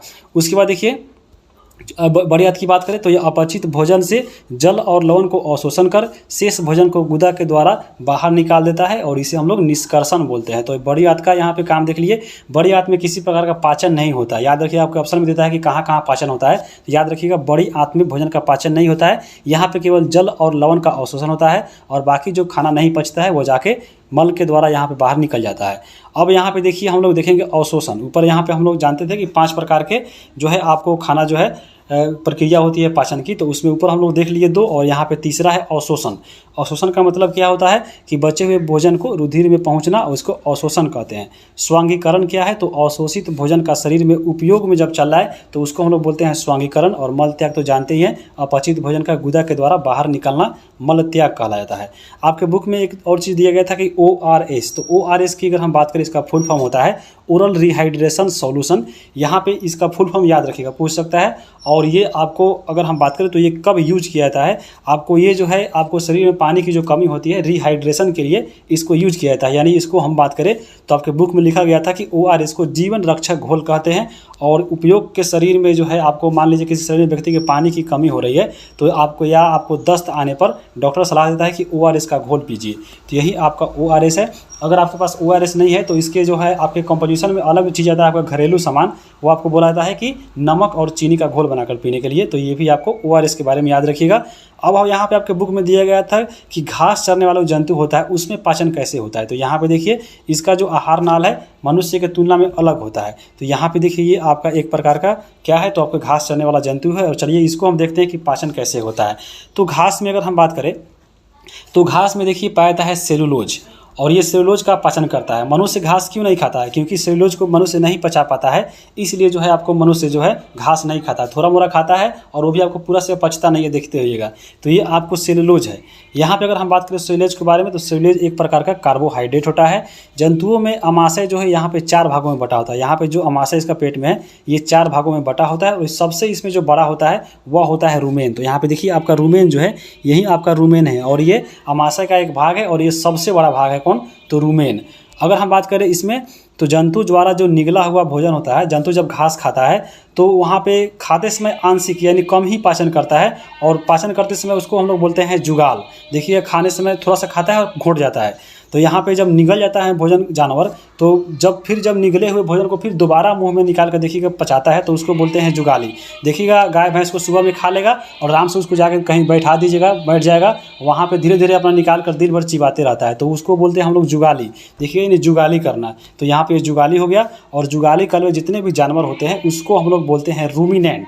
तो याद रखिएगा रूमिनेंट किसे कहते हैं? जुगाली वाले जानवर। जैसे गाय हो गया, आपके बकरी भी जुगाली करती है या आपके भैंस भी करती है, तो ये आपके जुगाली करने वाला जानवर हो गया। अब हम आगे बात करेंगे इसके अमाशय के बारे में। तो अमाशय का सबसे बड़ा भाग हम ऊपर देखे हैं रुमेन, और यहाँ पे अमाशय में अगर हम बात करें पशुओं के तो अमाशय से भोजन जो है छोटी आंत में से लेकर फिर बड़ी आंत में जाती है। तो इसके बीच में एक और चीज़ होती है जिसको हम लोग बोलते हैं अंधनाल, यानी छोटी आंत और बड़ी आंत के बीच में होती है चीज़ जिसको हम लोग बोलते हैं अंधनाल। यही अंधनाल जो है आपको सेलुलोज को पचाने का काम करता है, किसमें? तो आपके जानवर में। और यही जो अंधनाल है पुरुष में नहीं होता है, इसलिए भोजन जो है पुरुष के अंदर जो है सेलुलोज का पाचन नहीं होता है। तो पशु में उपस्थित होता है केवल, याद रखिएगा, अंधनाल छोटी आंत और बड़ी आंत के मध्य में होता है। इसमें जीवाणु होता है और यह सेलुलोज को पचाने में सहायक होता है। तो यही जो आपका जीवाणु होता है आपके अंधनाल में यही पचाता है। मनुष्य में भी माना जाता है कि अंधनाल है, यहाँ पे याद रखिएगा, अंधनाल जो है मनुष्य में भी होता है लेकिन उसमें जो इसका जीवाणु होता है वो नहीं पाया जाता है, इसलिए जो है वह खाना को यानी जो सेल्यूलोज को नहीं पचा पाता है। यहाँ पे आप देख सकते हैं लिखा भी हुआ है कि मनुष्य में अंधनाल होता है, याद रखिएगा अंधनाल होता है लेकिन उसमें जीवाणु नहीं होता है, इसलिए मनुष्य जो है सेल्यूलोज को नहीं पचा पाता है और यह सेल्यूलोज मनुष्य में रेशेदार पदार्थ के रूप में बाहर निकल जाता है। तो ये आपको देख लिए। अब हम बात करेंगे अमीबा में, देखिए कैसे कैसे पोषण होता है। ये आपका है अमीबा। अमीबा की बात करें तो अमीबा का स्रोत यानी अमीबा को कहाँ पे मिलता है, तो जहाँ पे जल स्रोत है यानी आपको जहाँ पे नमी वाला क्षेत्र है, मिट्टी है, नमी मिट्टी है, वहाँ पे तालाब में झील के किनारे आपको अमीबा मिलेगा। तो यहाँ पे अमीबा का फीवर देख सकते हैं। अब इसका पोषण कैसे होता है, तो यहाँ पे अमीबा की बात करें तो यह आपका एक कोशिकीय जीव होता है। इसमें कोशिका के चारों ओर कोशिका झिल्ली पाया जाता है और यहाँ पे कोशिका, इसे देखिए कोशिका के चारों ओर कोशिका एक झिल्ली पाया जाता है जिसके अंदर कोशिका द्रव्य, केंद्रक और अनेक खाली स्थान जो है इसमें विद्यमान रहते हैं। किसमें, तो आपके अमीबा के अंदर। यहाँ पे अगर हम बात करें अमीबा के बारे में तो अमीबा का जो आकार होता है हमेशा बदलते रहता है। कभी कभी देखिए ऐसे ऐसे हो जाएगा, मान लो कभी गोल हो जाएगा, कभी ऐसे हो जाएगा। तो अमीबा का जो आकार है हमेशा बदलते रहता है और एक या एक से अधिक इसमें उंगली नुमा एक उभार संरचना होती है जिसे हम लोग बोलते हैं पदाभ। जैसे यहाँ पे देखिए ये आपका पदाभ हो गया, जितना बाहर निकला हुआ है आपको उंगली जैसे, ये आपका पदाभ है और इसी के सहायता से जो है अमीबा गति करता है और भोजन को पकड़ता है और ये अपना भोजन ग्रहण करता है। तो यहाँ पे अमीबा भोजन में क्या क्या ग्रहण करता है, तो यहाँ पे देख सकती है कि जो ये अमीबा होता है वह सूक्ष्म जीव जैसे कवक और जीवाणु का ये खाना खाती है। कौन, तो अमीबा। तो ये आपको अमीबा के बारे में इतना देख लिए। और अमीबा में जो भोजन का पाचन होता है वो कहाँ पे होता है, तो अमीबा में भोजन का जो पाचन होता है वह खाद्यदानी में होता है। ये आपके पॉइंट जो है आपके बुक में दिया गया था। यहाँ पे इस चैप्टर को हम लोग थोड़ा डिटेल में कवर किए हैं ताकि आप जब पढ़िएगा 8, 9, 10 का तो उसमें भी आपको ये चैप्टर मिलेगा। इसलिए यहाँ पे हम लोग अच्छे से इसको एक ही बार में ख़त्म कर दिए हैं ताकि आप लोग को है वहाँ पे दिक्कत नहीं हो। तो यहाँ पे इसलिए वीडियो थोड़ा लंबा हो जाएगा। अब हम बात करते हैं इसके अभ्यास की। पहला यहाँ पे देखिए क्वेश्चन लिखा गया है खाली स्थान भरने के लिए, और मानव शरीर का सबसे बड़ा ग्रंथि कौन है, तो यकृत है। और दूसरी सबसे बड़ी ग्रंथि कौन है, अभी बताएं, अग्नाशय ग्रंथि है। मनुष्य में भोजन का पाचन जो है कहाँ से होता है, तो मुख से शुरू होता है और शुरू होकर पूरा कहाँ पे होता है, तो ये बड़ी आंत में होता है। अमाशय में हाइड्रोक्लोरिक अम्ल जो होता है वह किसका स्राव करता है और ये भोजन पर क्या क्रिया करता है, तो यहाँ पे ये पाचक होता है हाइड्रोजन, कौन सा, तो आपको HCl। HCl कहाँ से निकलता है अभी हम बताए हैं, तो कमेंट करके बताइए। अब हम बात करते हैं आगे मनुष्य में पोषण के मुख्य चरण। मनुष्य में अभी बताए हैं कि आपको इसमें जो मुख्य का जो चरण होता है आपको कहाँ से कहाँ तक होता है। जैसे आपका मुख्य गुहा, उसके बाद भोजन ग्रसनी में जाता है, फिर अमाशय में जाता है, फिर छोटी आंत में जाता है, फिर बड़ी आंत में जाता है। तो आपको यहाँ पे भर लेना है। आपको ऊपर बता ही चुके हैं सबसे पहले क्या, तो मुख्य गुहा, उसके बाद ग्रासनली, उसके बाद आपके अमाशय, छोटी आंत, बड़ी आंत। तो ये हो गया। अमीबा अपने भोजन को कहाँ किसके सहायता से ग्रहण करता है, तो आपको बताएं अमीबा जो है खाद्यदानी के प्रयोग से करता है। तो खाद्यदानी यहाँ पे आपका हो जाएगा ई नंबर में, तो खाद्यदानी हो गया। अब यहाँ पे देखिए चलिए हम लोग यहाँ पे देखिए सही गलत करना है, आपको चुनना है आपको यहाँ पे। तो सबसे पहले है कि कुतरने में सहायक कौन करता है। कुतरना मतलब यानी इंसाइजर। तो यहाँ पे अब देखिए इंसाइजर को हिंदी में क्या बोलते हैं, कृंतक। तो यहाँ पे आपका 1 हो जाएगा।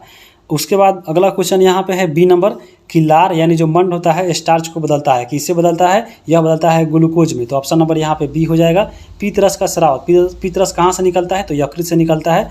आपको ऑप्शन नंबर 1 हो जाएगा। उसके बाद देखिए वसा का पूर्ण रूप से पाचन होता है। तो वसा का पूर्ण रूप से पाचन कहाँ पे होता है, तो वो आपको छोटी आंत में होता है। जल का अवशोषण मुख्यतः होता है, तो जल का मुख्य अवशोषण जो होता है वो आपको लास्ट में जाकर बड़ी आंत में होता है। तो आपके ऑप्शन नंबर यहाँ पे बी हो जाएंगे। अब यहाँ पे देखिए सही गलत करना है। तो सही गलत में देखें तो अमाशय में हाइड्रोक्लोरिक अम्ल का स्राव होता है। तो अब सही है कि आपको अमाशय में ही HCl निकलता है। आपको बताए हैं 3 निकलता है आपको, HCl, रेनिन और पेप्सिन। तो यहाँ पे अमाशय से ही निकलता है। उसके बाद देखिए पीत रस से प्रोटीन का पाचन होता है। तो आपको पीत रस से जो है प्रोटीन का पाचन नहीं होता है, यह भोजन को क्षारीय बनाता है। और यहाँ पे पीत रस से वसा का पाचन होता है। तो ये आपको याद रखना है। अब हम आगे चलेंगे। प्रोटीन का पाचन मुख्य रूप से आरंभ होता है। तो प्रोटीन का पाचन का मुख से आरंभ होता है, गलत है। प्रोटीन का पाचन मुख से नहीं होता है। उसके बाद हम जुगाली करने वाले निगली हुई घास को पुनः अपने मुख में लाकर धीरे धीरे चबाते हैं। तो आपका सही है। और देखते होंगे कि गाय भैंस को वैसा ही करता है। छोटी आंत में श्लेष्म में स्रावित होती है। तो ये आपका ये गलत है। अगर आप आगे देखेंगे, आगे यहाँ पे देखिए मिलान करने के लिए सबसे पहले यहाँ पे देखिए अगर हम बात करें नीचे से ही, तो यहाँ पे देखिए लार है। लार कहाँ से निकलता है, तो लार ग्रंथि से निकलता है। उसके बाद देखिए पीतरस है। पीतरस कहाँ से निकलता है, तो ये आपका निकलता है कहाँ से, पीताशय से यानी यकृत से। तो आपको पीताशय हो जाएगा। उसके बाद वसा है, तो वसा की अगर हम बात करें तो वसा अम्ल जो है ग्लिसरॉल होता है। उसके बाद प्रोटीन की बात करें तो प्रोटीन जो है आपके अमीनो अम्ल कहलाते हैं। और कार्बोहाइड्रेट की बात करें तो कार्बोहाइड्रेट को हम लोग शर्करा के नाम से भी जानते हैं। तो ये आपका हो गया मिलान। अब यहाँ पे देखिए आहार नल के किन भागों के द्वारा ये कार्य होते हैं। तो जैसे भोजन का चबाना, तो भोजन का चबाना कहाँ होता है, तो आपका ये मुख से शुरू होता है। जीवाणुओं का नष्ट की बात करें तो आपको मालूम होगा अमाशय में जो होता है HCl, वही इसका जीवाणुओं का नष्ट करता है। उपयोगी पदार्थों का अवशोषण कहाँ होता है, तो सबसे ज़्यादा अवशोषण आपके छोटी आंत में होता है। मल का विकास करें तो आपको मल का निकास आपको गुदा के द्वारा होता है, तो यहाँ पे आपको गुदा हो जाएगा। अब यहाँ पे देखिए एक शब्द में उत्तर देना है। जैसे मानव शरीर में पाया जाने वाला कठोरतम पदार्थ कौन है, तो इनेमल होता है। उसके बाद बचे हुए पदार्थ अवशोषण करने वाली अंगुली जैसी रचना का क्या बोलते हैं, तो दीर्घरम बोलते हैं, बिलाई बोलते हैं। घास खाने वाले जंतुओं में सेलुलोज का पाचन आपको कहाँ पे होता है, तो अंधनाल में होता है, अंधनाल के जीवाणु करते हैं। अमीबा में भोजन का जो पाचन स्थल है वो क्या है, तो खाद्यदानी है, अभी देखे हैं। भोजन के अवयवों को उपयोगी पदार्थ संश्लेषण की प्रक्रिया कहाँ होती है, तो सबसे ज़्यादा यह छोटी आंत में होती है, तो ये छोटी आंत हो गया। अब हम चलते हैं अध्याय 3। अध्याय आपका 2 बहुत बड़ा हो गया है क्योंकि इसमें ज़्यादा फैक्ट था और बुक में भी ज़्यादा दिया गया था और एक्स्ट्रा भी चीज़ें इसमें ऐड की गई थी ताकि ये समझ में आ जाए, एक क्रम में आ जाए। आगे अब हम बात करते हैं उष्मा के बारे में। उष्मा की बात करें तो ताप जो होता है वह थर्मामीटर से मापा जाता है। और ये जो आपका ताप थर्मामीटर होता है, अगर हम बात करें तो हमारे शरीर का जो तापमान होता है वो किससे मापा जाता है, तो डॉक्टरी थर्मामीटर से मापते हैं। तो आप डॉक्टरी थर्मामीटर देखे होंगे। और डॉक्टरी थर्मामीटर में अगर हम बात करें तो उसमें एक द्रव भरा रहता है, वो क्या होता है, तो वह होता है पारा। और यहाँ पे तापमान को जब मापते हैं हम लोग डॉक्टरी थर्मामीटर से, तो आपको 2 जो है आपको पैमाना होता है, एक आपका सेल्सियस और दूसरा इसमें फ़ारेनहाइट।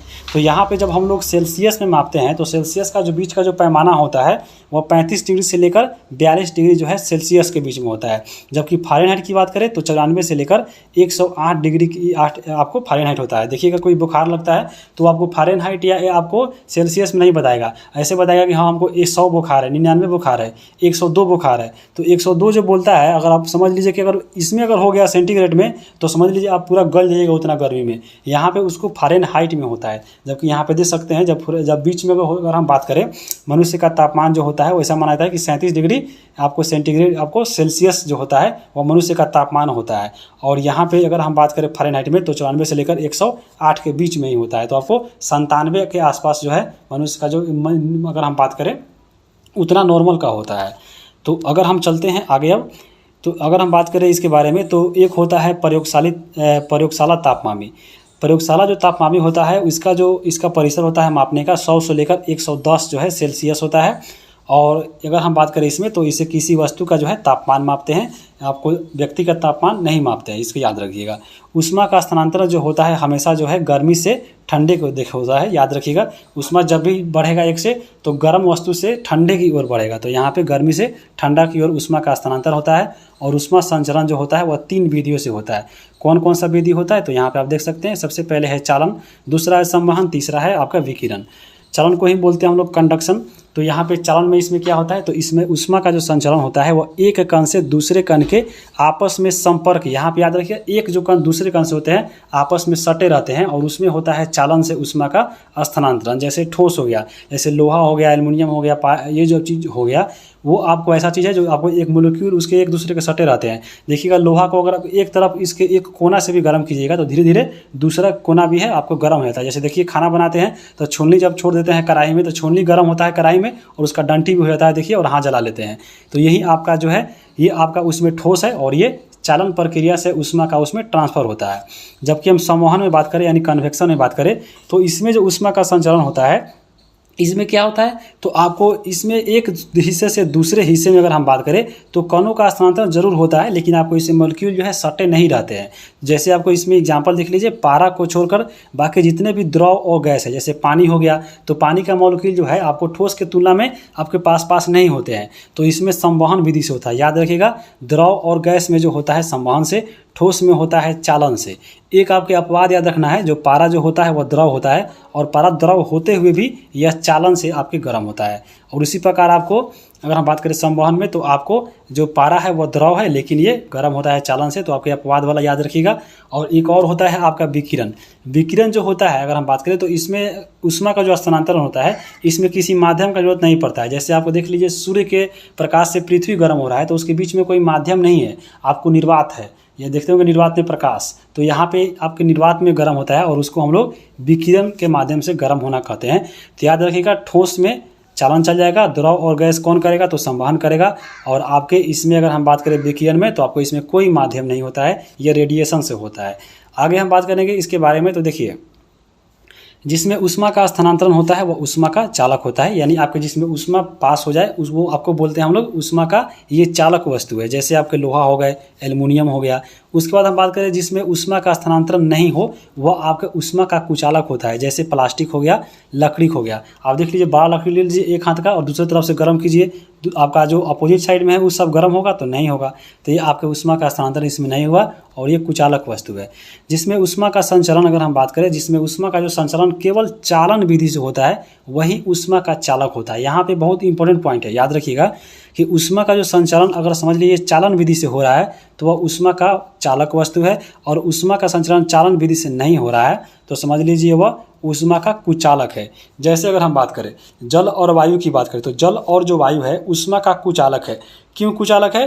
क्योंकि यहाँ पे जो जल और वायु में अगर हम बात करें तो यह चालन विधि से इसमें जो है आपके वायु जो उसमें ऊष्मा होता है वह नहीं प्रवेश करता है। जैसे जल और वायु हो गए, यानी आपके वायु जो है वो आपके ऊष्मा रोधी होते हैं। जल और वायु में ऊष्मा का स्थानांतरण जो होता है वह संवहन विधि से होता है, इसलिए आपको यहाँ पे माना जा रहा है कि ये कुचालक है। यहाँ पे कुचालक का आपको अर्थ क्या हुआ कि चालन विधि से हो रहा है, तभी आपको याद रखिएगा कि चालन विधि से जिसमें हो रहा है वही आपके ऊष्मा का चालक है। लेकिन यहाँ पे तो जल और वायु की बात करें तो ये दोनों आपके एक द्रव है और एक गैस है, और दोनों में स्थानांतरण जो होता है वह संवहन विधि से होता है, चालन विधि से नहीं होता है। इसलिए जो है जल और वायु जो है आपके कुचालक है और वायु जो है आपके ऊष्मा रोधी होते हैं। आगे हम बात करेंगे अगला पॉइंट। अगला अगर पॉइंट की बात करें तो अगला यहाँ पे पॉइंट है कि वायुमंडल की जो हवा होती है वह आपको संवहन के द्वारा गर्म होती है। तो याद रखिएगा, क्योंकि आपको वायुमंडल में यहाँ पे देखिए हवा रहता है, यानी वायु रहता है, और वायु जो होता है वह संवहन विधि से होता है, इसलिए वायुमंडल भी गर्म जो होता है वह संवहन विधि के द्वारा होता है। तो याद रखिएगा, पूछ सकता है कि वायुमंडल किस विधि से गर्म होता है, तो आपको संवहन विधि के द्वारा यह गर्म होता है। आपके बुक में एक और चीज़ दिया गया था कि समुद्री समीर और आपके थल समीर, तो यहाँ पे आप फिगर भी देख सकते हैं। समुद्री समीर की सबसे पहले बात करते हैं। समुद्री समीर की बात करें तो संवहन विधि के द्वारा, याद रखिएगा संवहन विधि के द्वारा होता है, क्योंकि यह जल और वायु की बात हो रहा है। तो संवहन विधि के द्वारा दिन में समुद्र की ठंडी हवा जो तटीय क्षेत्रों की ओर आती है उसे हम लोग समुद्री समीर कहते हैं। यहाँ पे देखिए समुद्र की ठंडी हवा तटीय ओर आ रहा है, यानी समुद्र से हवा तट की ओर आ रहा है, तो यही आपका समुद्र समीर हो गया। सीधे याद रखिएगा, समुद्री समीर में समुद्र से हवा जाता है। याद रखिएगा, समुद्री समीर में समुद्र से हवा बहता है, न कि समुद्र की ओर आता है। जो पूछेगा वहीं से हवा गुजार देना, जैसे समुद्र की पूछ रहा है तो समुद्र से हवा जा रहा है। तो याद रखिएगा, समुद्री समीर में जो होता है समुद्र का जो ठंडी हवा होती है वह तटीय क्षेत्रों की ओर चलती है, वहीं आपके समुद्री समीर होते हैं। उसी प्रकार स्थल समीर की बात करें तो स्थल समीर पूछ रहा है, यानी स्थल से हवा गुजरेगा ठंडा कहाँ की ओर, तो समुद्र की ओर, तो वह आपके हो जाएगा थल समीर। तो यहाँ पर देख सकते हैं कि संवहन के द्वारा तटीय क्षेत्र से ठंडी हवा रात में समुद्र की ओर जाती है, इसे हम लोग थल समीर कह सकते हैं। याद रखिएगा, समुद्री समीर जो होता है वह दिन में होता है और थल समीर जो होता है वह आपके रात में होता है। क्योंकि दिन रात में इसलिए होता है क्योंकि अगर हम बात करें समुद्री समीर में, तो पृथ्वी का अगर हम बात करें तो पृथ्वी में जहाँ पे लोग रहते हैं देखिए वहाँ पे गर्मी ज़्यादा रहता है और दिन में सूर्य भी निकल रहता है। तो पृथ्वी की ओर जहाँ पे धरातल है वहाँ पे जो है ज़्यादा गर्मी होने की वजह से वहाँ पे वायुमंडल गर्म होता है, और वहाँ की जो हवा होती है, जैसे आप फिगर में देखिए ये आपके क्या है, तो आपके थल समीर है, जब समुद्री समीर है। यहाँ पे समुद्र की तरफ से देखिए, समुद्र की तरफ से आपको तटीय इलाकों में यहाँ पे हवा आ रही है। तो यहाँ पे क्योंकि गर्मी होता है ज़्यादा आपको दिन में, तो यहाँ के जो हवा होती है आपको वायुमंडल में गर्म होने के बाद ये ऊपर उठ जाती है और नीचे वाला जो जगह होता है वो खाली हो जाता है।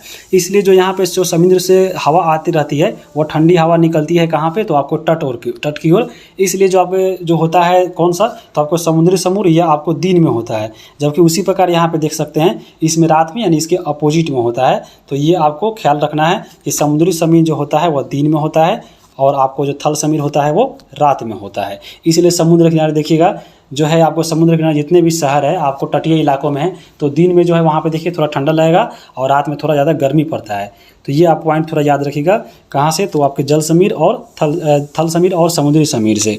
आगे हम अगला पॉइंट देखेंगे कि गर्मी में सफ़ेद और हल्के वस्त्र पहनना चाहिए, क्योंकि सफ़ेद वस्त्र जो होता है वह ऊष्मा को परिवर्तित कर देता है। इसलिए देखिए गर्मी में बोला जाता है कि आप सफ़ेद कपड़ा पहनिए, या रंगीन नहीं पहन रहा है तो पूरा डार्क में पहनिए, हल्का पहनिए, ताकि वह ऊष्मा का जो है वह परिवर्तित करे, वो आपको याद रखिएगा।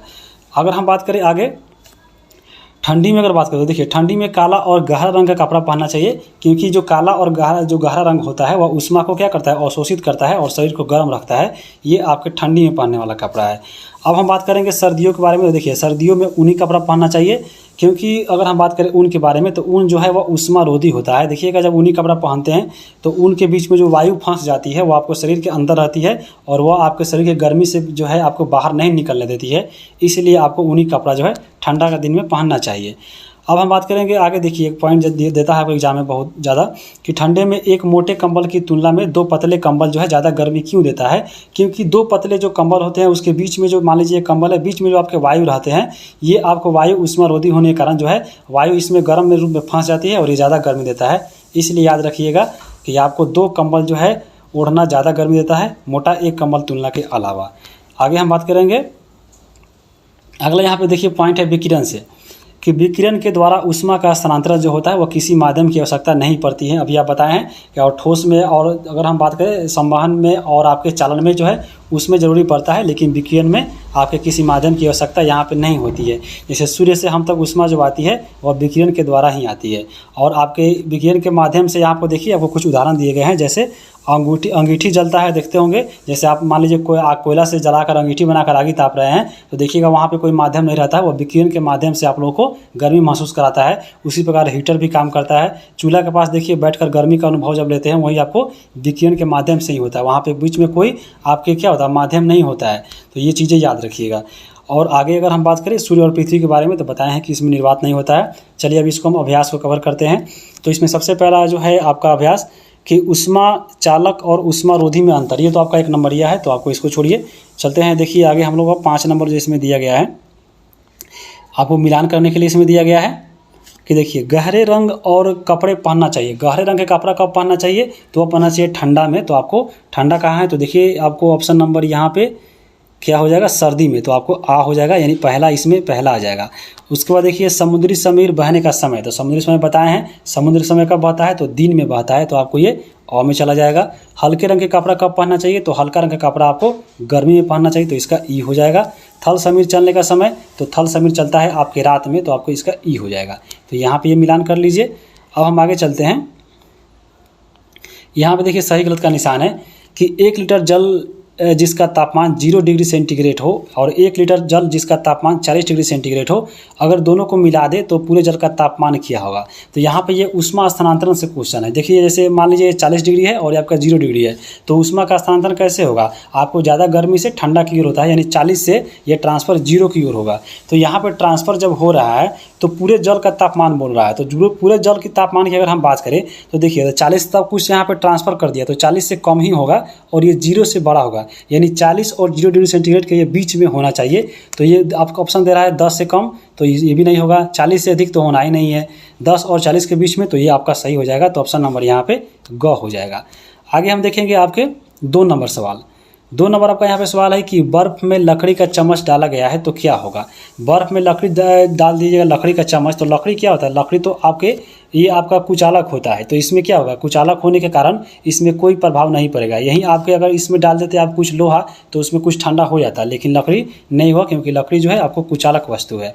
आगे क्वेश्चन है आपका कि 20 डिग्री सेल्सियस तापमान पर जल को गर्म करने पर 20 डिग्री सेल्सियस तापमान पर गर्म लोहे की छड़ को डालने पर क्या होगा। देखिए यहाँ पे दोनों बराबर है, 20 डिग्री और यहाँ पे 20 डिग्री, तो यहाँ पे ऊष्मा का ट्रांसफ़र होगा नहीं होगा, क्योंकि दोनों बराबर है, तो इस पर कोई प्रभाव नहीं पड़ेगा। तो ऑप्शन नंबर यहाँ पे घ हो जाएगा। आगे चलते हैं हम लोग। अब चौथा चैप्टर है गति और समय। गति और समय को चलिए कवर करते हैं। सबसे पहले इसमें दिया गया था कि आवर्त गति क्या होता है। तो एक निश्चित समय के अंतराल पर अपनी पूर्व गति को दोहराना जो है वह आवर्त गति कहलाता है। जैसे आप मान लीजिए आप कहीं अगर जैसे ये देखिए ये आपका एक चीज़ यहाँ पर लटकाया हुआ है, ये आपका स्थिर है।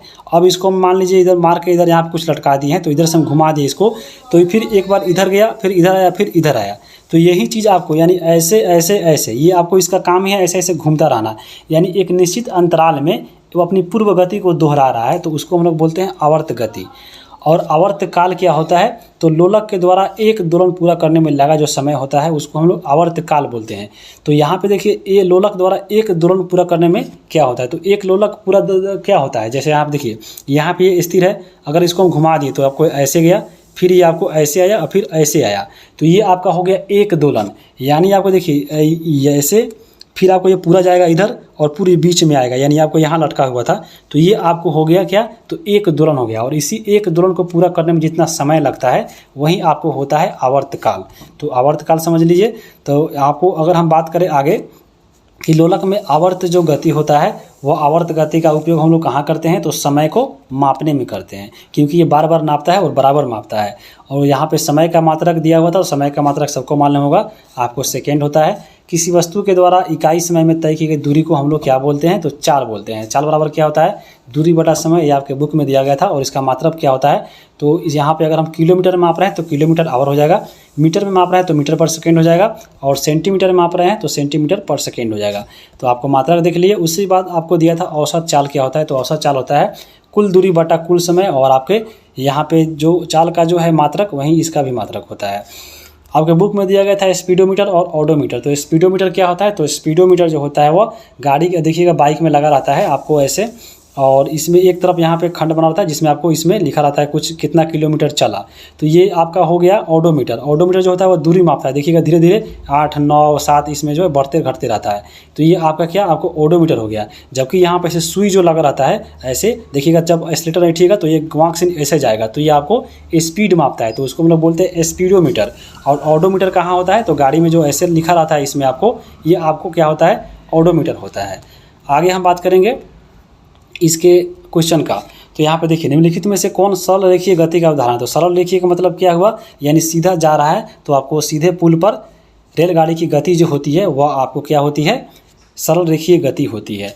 आगे हम बात करेंगे 2 नंबर क्वेश्चन है कि निम्नलिखित में से कौन सा वर्तुल गति होता है। तो वर्तुल गति यानी वृत्तीय गति अगर हम बात करें तो यह होता है सूर्य के चारों ओर घूमने की जो गति होता है उसको हम लोग वृत्तुल गति बोलते हैं। तो ऑप्शन नंबर यहाँ पे घ हो जाएगा। चाल का मात्रक पूछा है तो बताए हैं चाल का मात्रक क्या होता है। तो अगर किलोमीटर में पूछता है तो किलोमीटर यहाँ पे आवर होता, मीटर में तो मीटर पर सेकेंड होता, और मीटर है तो मीटर पर सेकेंड, तो यानी आपको ऑप्शन नंबर यहाँ पे ग हो जाएगा। आगे क्वेश्चन दिया है आपके 4 नंबर कि 60 किलोमीटर घंटा की चाल से 45 मिनट में चलती है, तो आपको इसमें दूरी, तो दूरी बराबर क्या होता है, तो चाल गुने समय होता है, तो इसको निकाल लीजिएगा तो आपका आ जाएगा, तो 45 किलोमीटर आपका आ जाएगा। तो ऑप्शन नंबर यहाँ पे ग हो जाएगा। अब हम बात करते हैं अध्याय 5। अध्याय 5 में दिया गया है रासायनिक परिवर्तन। तो चलिए इसको कवर करते हैं। यहाँ पे कुछ आपके बुक में दिया गया था फार्मूला भी, तो फार्मूला को भी याद रखिएगा। जैसे नीला थोथा का क्या होता है, तो नीला थोथा होता है कॉपर सल्फेट यानी CuSO4। तो आपको ये कॉपर सल्फेट का फार्मूला एग्जाम में पूछ सकता है, क्योंकि यहाँ पे दिया है तो निर्देश दे रहा है कि एग्जाम में पूछ सकता है। उसके बाद देखिए एक और दिया था गंधक अम्ल। तो गंधक अम्ल जो होता है उसको हम लोग बोलते हैं सल्फ्यूरिक एसिड, यानी सल्फ्यूरिक अम्ल यानी H2SO4। तो आपको ये सल्फ्यूरिक अम्ल का फार्मूला हो गया। खाने वाला सोडा पूछा था, तो खाने वाला सोडा का फार्मूला होता है सोडियम बाइकार्बोनेट यानी NaHCO3। तो ये आपका हो गया खाने वाला सोडा, तो यहाँ पे याद रखिएगा। और अगर सीधे पूछे कि सोडियम कार्बोनेट तो NaCO3, और बाई पूछे तो यहाँ पे H आ जाता है, तो यहाँ पे H याद रखिएगा। नींबू का रस में अगर यहाँ पे कौन सा अम्ल होता है, तो ये भी पूछा था। तो नींबू का जो रस होता है उसमें साइट्रिक अम्ल होता है, तो ये पॉइंट दिया गया था आपके बुक में। कार्बन डाइऑक्साइड की खोज दिया था, तो उस कार्बन डाइऑक्साइड की खोज जो हुआ था वह 1630 में किसने किया था, तो जॉन हेलमोंट ने किया था। और इसका परीक्षण कैसे किया था, तो यहाँ पे ये जो आपके जॉन हेलमोंट थे, ये एक आपका बंद जार ले लिए और उसमें चारकोल जला कर देखे, और चारकोल जब जल गया तो उसमें जो धुआं निकला था वो कार्बन डाइऑक्साइड था, और जो चारकोल जला था वो आपको जलकर राख के रूप में बच गया था। तो इनका कहना था कि जितना आपको गैस निकल गया है वो आपको इसके ये जो चारकोल है उसको छोड़कर चला गया है, और वहीं आपके कार्बन डाइऑक्साइड है। तो आपको इन्होंने ऐसे ही प्रयोग किया था, चारकोल को जलाकर किसने किया था, तो आपको जॉन हेलमोंट ने किसका खोज किया था, तो कार्बन डाइऑक्साइड का 1630 ईस्वी में। इसी में आपको दिया गया था कि 1756 में जोसेफ ब्लैक ने कार्बन डाइऑक्साइड के गुणों का जो यहाँ पे विस्तृत अध्ययन किया था। याद रखिए कार्बन डाइऑक्साइड का विस्तृत अध्ययन किसने किया था, तो जोसेफ ब्लैक ने किया था। यहाँ पे इनका योगदान क्या रहा, यानी जब विस्तृत अध्ययन किया तो कुछ तो यहाँ पे इन्होंने बताया होगा। तो देखिए इन्होंने यहाँ पे क्या बताया। यहाँ पे इनका योगदान यह है कि इन्होंने कैसे क्या किया, तो चूने के जलीय विलयन में कार्बन डाइऑक्साइड गैस प्रवाहित किया, और प्रवाहित करने पे इन्होंने यह पाया कि चूने जल में जो कार्बन डाइऑक्साइड गैस जब गुजारते हैं तो विलयन का जो रंग होता है वह आपको दूधिया हो जाता है। तो यहाँ पे यह बहुत इंपॉर्टेंट है, याद रखिएगा दूधिया हो जाता है। और ये कैल्शियम कार्बोनाइड से गुजारे थे, याद रखिएगा कैल्शियम कार्बोनेट से। अगर हम बात करेंगे अगला कि अगला इन्होंने बताया था इसी का अध्ययन के बाद इनका यहाँ पे कहना था कि जीवों में श्वसन की प्रक्रिया जो होती है तथा सूक्ष्म जीवों द्वारा जो किण्वन की प्रक्रिया होती है उसमें कार्बन डाइऑक्साइड बनती है। ये इन्हीं का कहना था। इनका कहना था कि श्वसन जब हम प्रक्रिया करते हैं तो उसमें जो कार्बन डाइऑक्साइड निकलता है ये इन्होंने ही बताया था। और सूक्ष्म जीव द्वारा जब किण्वन की प्रक्रिया होती है तो उसमें भी जो कार्बन डाइऑक्साइड निकलता है ये आपको जोसेफ ब्लैक के द्वारा बताया गया था। आगे हम बात करते हैं ऑक्सीजन की खोज के बारे में। ऑक्सीजन की खोज किसने किए थे? तो वो किए थे आपके जोसेफ प्रिस्टले ने। प्रिस्टले की बात करें तो इन्होंने कैसे प्रयोग किया था? तो इन्होंने जलती मोमबत्ती को जार से ढक दिया था और एक मोमबत्ती को जलाकर देखा था। तो जैसे ही जार को ढका था वो आपका मोमबत्ती जो है क्या हुआ था? तो आपको ख़त्म हो गया था, यानी आपको जलना बंद हो गया था क्योंकि उसको ऑक्सीजन मिलना बंद हो गया। तो ये आपको यह प्रयोग बता दिया कि हाँ, जहाँ पे ऑक्सीजन है वहीं पे आग लगेगा, अगर ऑक्सीजन नहीं है तो आग नहीं लगेगा। तो ये आपको किसने बताया था? तो जोसेफ प्रिस्टले ने बताया था और इसी ने ऑक्सीजन की खोज की थी। यानी ऑक्सीजन की उपस्थिति में ही कोई चीज़ का जलना यहाँ पे संभव है। तो यहाँ पे याद रखिएगा, अगर मान लीजिए मनुष्य के मुंह में हम ऐसे सांस छोड़ते हैं या फूंकते हैं तो कार्बन डाइऑक्साइड निकलता है। अगर समझ लीजिए कि अगर हम लोग पेड़ पौधा जैसे होते कि हम लोग फूंके तो ऑक्सीजन निकले, तो आप जहाँ पे फूंकते तो आपको इतना ऑक्सीजन निकलता कि आपका आग और तेज़ हो जाता। तो ये आपको याद रखिएगा। आगे हम बात करेंगे अब अवक्षेप के बारे में। अवक्षेप क्या होता है? तो जब 2 बिलियन मिलते हैं और अभिक्रिया के बाद ठोस पदार्थ के रूप में नए जो पदार्थ बनता है उसी को हम लोग अवक्षेप बोलते हैं। याद रखिएगा, 2 बिलियन मिलेगा और एक ठोस पदार्थ बनेगा तो वह अवक्षेप होगा और यह प्रक्रिया जो होती है अवक्षेपण कहलाती है। अब हम आगे बात करेंगे। अगला आपका यहाँ पे देखिए रासायनिक परिवर्तन है। रासायनिक परिवर्तन क्या होता है? तो वह परिवर्तन जिसमें एक नया पदार्थ जो है एक से या आपको अधिक मिलने से वो बन जाता है। जैसे आपको वह परिवर्तन जिसमें एक या एक से अधिक नए पदार्थ बनते हैं वहीं आपके रासायनिक परिवर्तन होते हैं। और जितने भी आपको संसार में नए पदार्थ बने हैं वह रासायनिक परिवर्तन का ही देन है। जैसे अगर हम बात करें औषधि का बनना, तो औषधि जब बनता है तो किसी चीज़ से बनता है और उसमें आपको रासायनिक परिवर्तन होकर बनता है। तो आपको याद रखिएगा औषधि का बनना, जैसे प्लास्टिक का बनना, लकड़ी का जलना और पटाखे की विस्फोट जो होती है वह रासायनिक परिवर्तन है। रासायनिक परिवर्तन में एक और चीज़ याद रखिए कि रासायनिक परिवर्तन होने के बाद इसमें अगर मान लीजिए कोई वस्तु दूसरे चीज़ में नए पदार्थ में बन रहा है तो जो नया पदार्थ बना है वह पुनः अपने पुराने स्थिति में नहीं आ सकता है। वो भी आपके रासायनिक परिवर्तन का उदाहरण है। ये भी आप याद रखिए। जैसे हम भौतिक परिवर्तन की बात करें तो भौतिक परिवर्तन में क्या होता है? तो ऐसा परिवर्तन जिसमें परिवर्तन होने के बाद कोई चीज़, मान लीजिए कोई परिवर्तन हो रहा है तो पुनः अपने स्थिति में आने का गुण रखता हो। जैसे मान लीजिए जल है, जल को जब आप बर्फ़ बनाइएगा तो जल तब बर्फ़ बन गया तो फिर आप बर्फ़ को जल में वापस ला सकते हैं। तो ये आपको भौतिक परिवर्तन हो जाएगा। अब हम बात करेंगे आगे। लोहे में जंग लगने के लिए जो है ऑक्सीजन और जल दोनों आवश्यक होता है। देख लीजिएगा, आप बाहर थोड़ा छोड़ दीजिएगा अगर जल में तो जल्दी जंग लग जाता है क्योंकि वहाँ पे दोनों चीज़ मिल रहा है, घुली हुई ऑक्सीजन और आपके जल। इसलिए जो है पानी से बचा के रहता है, नमी से बचा के रखा जाता है। लोहे में जंग से बचने के लिए क्या किया जाता है? तो जिंक की परत चढ़ाया जाता है जिसको हम लोग गैल्वेनाइजेशन या यसद लेपन बोलते हैं। स्टेनलेस स्टील में देखिए जंग नहीं लगता है। तो जंग क्यों नहीं लगता है? क्योंकि इसमें लोहा, कार्बन, क्रोमियम, निकेल, मैग्नीज ये सब मिलकर जो है आपके स्टेनलेस स्टील जो होता है, बर्तन होता है, इसका निर्माण किया जाता है। तो स्टेनलेस स्टील देख लिए। अब हम बात करेंगे आगे। अगर देखिए समुद्र जो तट पे देखिएगा, समुद्र तट पे बोला जाता है कि समुद्र तट के किनारे लोहा को नहीं रखा जा सकता है ज़्यादा देर तक, क्योंकि समुद्र के किनारे जो होती है आपको लवण युक्त जल पाया जाता है और वहाँ पे जल्दी से उसमें कार्बन आपको उसमें पकड़ लेता है कार्बन और जल्दी जंग लगने के कारण ख़त्म हो जाता है। इसलिए यहाँ पे माना जाता है कि समुद्र तट पे जो है लोहे पे जल्दी जंग लग जाता है।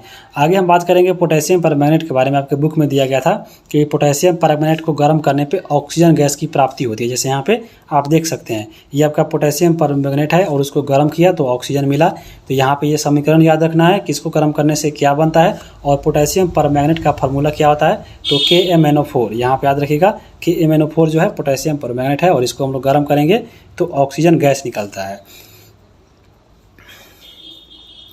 आगे चलिए देखते हैं हम लोग इसके अभ्यास को। आपका अभ्यास है पहला क्वेश्चन कि गैस सुलगती हुई दिया सलाई जलने में मदद करती है। तो दिया सलाई जलने में कौन आपको मदद करता है? गैस। तो आपको ऑक्सीजन करता है, तो आपको ऑक्सीजन हो जाएगा। उसके बाद देखिए परिवर्तन में नए पदार्थ का निर्माण होता है। तो नए पदार्थ किस परिवर्तन में बनता है? तो आपको रासायनिक परिवर्तन में होता है। तो यहाँ पे आपको रासायनिक परिवर्तन हो जाएगा यानी केमिकल। उसके बाद देखिए खाने का सोडा का रासायनिक नाम क्या होता है? तो खाने वाला सोडा में देखिए जब खाते हैं तो बाई निकलता है, यानी आपको हिचकी आता है तो सोडियम बाइकार्बोनेट हो जाएगा। आगे देखेंगे जब कार्बन डाइऑक्साइड को चूने के पानी में प्रवाहित किया जाता है तो यह खाली स्थान बनने के बाद जो है दूधिया बन जाता है, तो कैल्शियम कार्बोनेट यानी CaCO3 यहाँ पे बनता है। तो ये भी आपको याद रखिएगा। आगे हम बात करेंगे अगला यहाँ पे क्वेश्चन है कि बताना है यहाँ पे कि कौन सा परिवर्तन जो है भौतिक है और कौन सा यहाँ पे रासायनिक परिवर्तन है। जैसे देखिए, चौक को चौक के चूर्ण में बदल देना। जब मान लीजिए कोई चौक है तो उसको हम लोग पूरा मेहिया करके बदल दिए चौक में, तो क्या है, ये रासायनिक परिवर्तन है। फिर उसको हम वापस बना सकते हैं चौक, तो ये आपका रासायनिक परिवर्तन हो गया। मोम का पिघलना क्या है, तो ये भी आपका क्या है, तो आपका ये भौतिक परिवर्तन है और रासायनिक परिवर्तन नहीं है, तो आपका ये भौतिक हो जाएगा। देखिए, भोजन का पाचन रासायनिक परिवर्तन है, क्योंकि भोजन जब पच जाता है तो नया पदार्थ मिलता है, ऊर्जा मिलता है, और जो भोजन पच गया है फिर आप आपस भोजन में नहीं आता है, तो आपको ये क्या हो गया, रासायनिक परिवर्तन हो गया। उसी प्रकार देखिए, प्रकाश संश्लेषण है। प्रकाश संश्लेषण होने के बाद ये भी आपका क्या है, रासायनिक परिवर्तन है। इसमें ऊष्मा जो है ऊष्मा बनता है और आपको ऑक्सीजन निकलता है, तो आपके प्रकाश संश्लेषण हो गया, नया पदार्थ बन गया। उसके बाद देखिए, एल्युमिनियम के टुकड़े को पीट कर उसका आपका पतली द्रव यानी फाइल बनाना, तो ये आपका क्या हो गया, तो आपका ये भौतिक परिवर्तन हो गया। ये जो आपका नया फाइल बना है इसको हम लोग पुनः एल्युमिनियम में ला सकते हैं, इसलिए आपको ये क्या हो गया, तो भौतिक परिवर्तन हो गया। उसके बाद देखिए, जल में शक्कर को घोलना, तो आपका ये क्या हो गया, आपका ये भौतिक परिवर्तन हो गया, क्योंकि जल में घुल गया है तो फिर आपस में हम लोग शक्कर को बना सकते हैं। क्या करेंगे, उसको पानी को गर्म करेंगे और वाष्प जब उड़ जाएगा तो वहाँ पे उसको हम लोग प्राप्त कर सकते हैं, तो ये आपका क्या हो गया, तो आपको ये भौतिक परिवर्तन हो गया। कोयले का जलना क्या है, रासायनिक परिवर्तन है। कोयला जब जल जाएगा तो राख बन जाएगा, नया पदार्थ बन गया, ऊष्मा भी उत्पन्न हो गया, और जो कोयला जल गया है तो राख से फिर कोयला आ नहीं सकता है, तो ये आपको ये रासायनिक परिवर्तन हो जाएगा। उसके बाद देखिए, रवाकरण के द्वारा शुद्ध पदार्थ करना, ये आपको क्या है, तो ये आपको फिजिकल रिएक्शन यानी भौतिक परिवर्तन है। तो ये हो गया। अब हम बात करेंगे अध्याय 6 के बारे में। अध्याय जो 6 है इसमें पौधों का पोषण चैप्टर है, तो चलिए इसको देखते हैं। पौधे अपना जो भोजन होती है, यहाँ पर भजन नहीं भोजन होगा, तो पौधे जो भोजन बनाती है वो प्रकाश संश्लेषण की सहायता से बनाती है। और ये कैसे बनाती है, तो यहाँ पर देख सकते हैं। इस प्रकाश संश्लेषण के लिए कौन कौन सा यहाँ पे गैस जरूरी पड़ता है, क्या क्या आवश्यकता होती है। तो कार्बन डाइऑक्साइड, जल, ये आपका दोनों मिलकर प्रकाश संश्लेषण और क्लोरोफिल की उपस्थिति में कार्बोहाइड्रेट और ऑक्सीजन बनाती है। इसी को हम लोग बोलते हैं प्रकाश संश्लेषण। आपके एग्जाम में ये सीधा समीकरण पूछ सकता है, एक खाली स्थान देकर बताइए इसमें यहाँ पे क्या आएगा। तो याद रखिएगा कि जो प्रकाश संश्लेषण होता है उसमें क्या होता है, तो कार्बन डाइऑक्साइड यानी CO2, फिर आपके जल यानी H2O, दोनों जो है सूर्य के प्रकाश में यानी दिन में, और आपके क्लोरोफिल की उपस्थिति में जो है, जो पेड़ पौधे सांस लेते हैं तो उसमें कार्बोहाइड्रेट बनता है, और उसके बाद क्या बनता है, तो ऑक्सीजन बनता है। यहाँ पे कार्बोहाइड्रेट ग्लूकोज हो गया, और इसका फार्मूला याद रखिएगा C6H12O6, बहुत इंपॉर्टेंट है। और आपके इसमें ऑक्सीजन भी बनता है। तो यहाँ पे आप देख लिए। अब यहाँ पे देखिए, क्वेश्चन पूछ सकता है आपके फैक्ट की तरफ पे कि प्रकाश संश्लेषण के लिए क्या क्या आवश्यक है, तो आपको यही चीज़ आवश्यक है, देख सकते हैं, जैसे कार्बन डाइऑक्साइड और जल, उसके बाद क्लोरोफिल और सूर्य का प्रकाश। इसमें आपके ऑप्शन में देता है, एक जोड़ देता है मिट्टी, तो मिट्टी जरूरी नहीं है प्रकाश संश्लेषण के लिए, तो यहाँ पे आपको मिट्टी दे दे तो आपको मिट्टी काट दीजिएगा। आपके ऑप्शन में हमेशा मिट्टी मिलता है, ये भी देख लीजिएगा। तो आगे हम देखते हैं प्रकाश संश्लेषण के उत्पाद। तो अभी हम देखें यहाँ पे प्रकाश संश्लेषण का उत्पाद क्या है, यानी जब प्रकाश संश्लेषण हुआ है तो इसके उत्पाद के रूप में हम लोग को ग्लूकोज यानी कार्बोहाइड्रेट और ऑक्सीजन की प्राप्ति हुई है। तो ये आपका जो उत्पाद होता है इसका कार्य क्या होता है। जैसे अगर हम बात करें सबसे पहले कार्बोहाइड्रेट का, तो प्रकाश संश्लेषण के बाद जो कार्बोहाइड्रेट बनता है वह कार्बोहाइड्रेट का उपयोग जो है वह पौधे कोशिका के रूप में तुरंत उसी समय कर लेता है। अगर वह उस समय नहीं कर रहा है तो वो आपका जो कार्बोहाइड्रेट है वह अघुलनशील मंड यानी स्टार्च के रूप में संग्रहित हो जाता है, और कुछ जो कार्बोहाइड्रेट होता है वह वसा और प्रोटीन के रूप में संश्लेषित हो जाता है। तो याद रखिएगा, जो पौधे आपको प्रकाश संश्लेषण के बाद कार्बोहाइड्रेट बनाती है, जो ग्लूकोज बनाती है, वो कहाँ पे जाता है, तो उस समय कुछ पौधे अपने कोशिका के लिए प्रयोग कर लेते हैं, या अगर नहीं करते हैं तो वह अघुलनशील यानी स्टार्च के रूप में संग्रहित जमा हो जाता है, और कुछ आपका जो कार्बोहाइड्रेट होता है वह प्रोटीन और वसा के रूप में भी प्रोटीन के और वसा के रूप में संश्लेषित हो जाते हैं। तो ये आपको उत्पाद में जो आपका कार्बोहाइड्रेट है उसका कार्य होगा। जबकि ऑक्सीजन की अगर हम बात करें तो ऑक्सीजन जो होता है वह पत्तियों के रंध्रों के माध्यम से वायुमंडल में फिर चला जाता है, जहाँ से जो मनुष्य लोग जहाँ जैसे हम लोग हैं तो उस पत्तियों के जो निकलता है ऑक्सीजन उसको हम लोग ग्रहण कर लेते हैं। और मनुष्य अपना भोजन जो है वह पेड़ पौधे पर निर्भर रहता है, क्योंकि पेड़ पौधे के उत्पाद को ही मनुष्य खाता है, तो वह उस पर क्या होगा, आपका निर्भर हो गया। जैसे पेड़ पौधे हैं तो आपके खुद पर डिपेंड है, पेड़ पौधे जो है अपने आप से खाना बना के खाते हैं, जैसे वो अपना खुद का उत्पाद हो गया। जैसे हम लोग हैं तो हम लोग दूसरे पे निर्भर है, तो हम लोग परपोषी हो गए। आगे देखेंगे, अगला पॉइंट यहाँ पे दिया गया है कि पौधे का जो हरा रंग होता है वह भाग वो आपके उपस्थित पौधे में जो हरे वर्णक होता है उसके कारण होता है और उसका नाम है क्लोरोफिल, जिसको पर्णहरित बोलते हैं। यहाँ पे आप देख सकते हैं कि पौधे का जो रंग होता है वह आपको उसके वर्णक जो क्लोरोफिल है उसके कारण हरा रहता है। और सूर्य की जो ऊर्जा होती है वो क्लोरोफिल की सहायता से ही आपको जो पत्ती होती है उसको अपना संग्रह के रूप में जमा करती है, तो ये भी याद रखिएगा। और क्लोरोफिल के केंद्र में मैग्नीशियम धातु पाया था। आपको पूछता है कि क्लोरोफिल के केंद्रक में कौन सा धातु मिलता है, तो आपको याद रखिएगा वह मैग्नीशियम मिलता है। अब हम बात करेंगे क्लोरोफिल के बारे में। तो क्लोरोफिल प्रकाश के बैंगनी और लाल और नीला, याद रखिएगा क्लोरोफिल जो होता है बैंगनी, लाल और नीले रंग में आपको प्रकाश जो है वो ग्रहण करता है। पूछ सकता है एग्जाम में कि क्लोरोफिल जो होता है वो प्रकाश में कौन कौन से गैस को ग्रहण करता है, तो आपको लाल प्रकाश, बैंगनी प्रकाश और नीला, ये तीनों को करता है। जबकि प्रकाश संश्लेषण के दौरान अगर हम बात करें इस तीनों कलर में, तो सबसे ज़्यादा प्रकाश संश्लेषण होता है तो वह लाल रंग में होता है और सबसे कम होता है बैंगनी रंग में। तो आपको ये दोनों पॉइंट याद रखिएगा, सबसे ज़्यादा लाल प्रकाश में होता है और सबसे कम कहाँ पे, तो बैंगनी रंग में होता है। प्रकाश संश्लेषण की क्रिया जो होती है ऑक्सीकरण और अवकरण, ये दोनों प्रकार की इसमें उसमें कहलाती है, आपको प्रक्रिया कहलाती है, तो याद रखिएगा। वायुमंडल में ऑक्सीजन का जो संतुलन होता है वो प्रकाश संश्लेषण प्रक्रिया के द्वारा ही बना रहता है, क्योंकि प्रकाश संश्लेषण के द्वारा देखते हैं हम लोग जो पौधे होते हैं वह कार्बन डाइऑक्साइड छोड़कर ग्रहण कर और ऑक्सीजन छोड़ते हैं और उसी के माध्यम से जो है यहाँ पे हम लोग का जो पृथ्वी पर है आपका जो जितने भी गैस है वो संतुलन बना हुआ है प्रकाश संश्लेषण के कारण ही। यहाँ पे हम लोग आपके बुक में दिया गया था स्वपोषी और परपोषी। तो स्वपोषी क्या होता है, जो अपना भोजन स्वयं बनाए, जैसे पेड़ पौधे हैं तो आपको स्वपोषी हो गए, और जो भोजन अपने खुद पर निर्भर नहीं हो दूसरे से बनाता हो वह आपके परपोषी कहलाता है, जैसे मनुष्य हो गया। तो मनुष्य क्या है, आपके परपोषी है। आगे हम बात करेंगे, अगला इसमें पॉइंट दिया गया था कि अमर बेल के वृक्ष में जो है पत्ती नहीं होती है और न ही उसमें क्लोरोफिल होती है, फिर भी वो आपका जब भोजन बनाता है तो कैसे बना सकता है, तो आपको क्लोरोफिल नहीं है तो वो दूसरे पे डिपेंड रहता है। तो याद रखिएगा जो अमर बेल है वो आपको परपोषी है, क्योंकि वह दूसरे पर निर्भर रह रहा है खाना बनाने के लिए। ऐसा माना जाता है कि अमर बेल का जो भोजन होता है, जिस पौधे, मान लीजिए ये पेड़ है और इस पर ये लतरा रहता है, तो जिस पेड़ पर लतरा रहता है वह उसी से आपको भोजन प्राप्त करता है, यानी उसी पर डिपेंड रहता है। कौन, तो अमर बेल का पत्ता। तो अमर बेल देख ली। अब हम बात करेंगे कैक्टस के बारे में। यहाँ पे आप देख सकते हैं जिसको हम लोग नागफनी बोलते हैं। तो कैक्टस में अगर हम बात करें तो प्रकाश संश्लेषण जो होता है वो इसके तने के माध्यम से होता है, क्योंकि इसकी जो कांटे होती है वो आप एक प्रकार की पत्तियाँ है। यहाँ पे जो कांट है वह पत्ती होता है। पत्ती जो होता है वो आपको रेगिस्तान में जो है जल नहीं मिलने के कारण वह सिकुड़ कर कांट का रूप ले लेती है नागफनी में।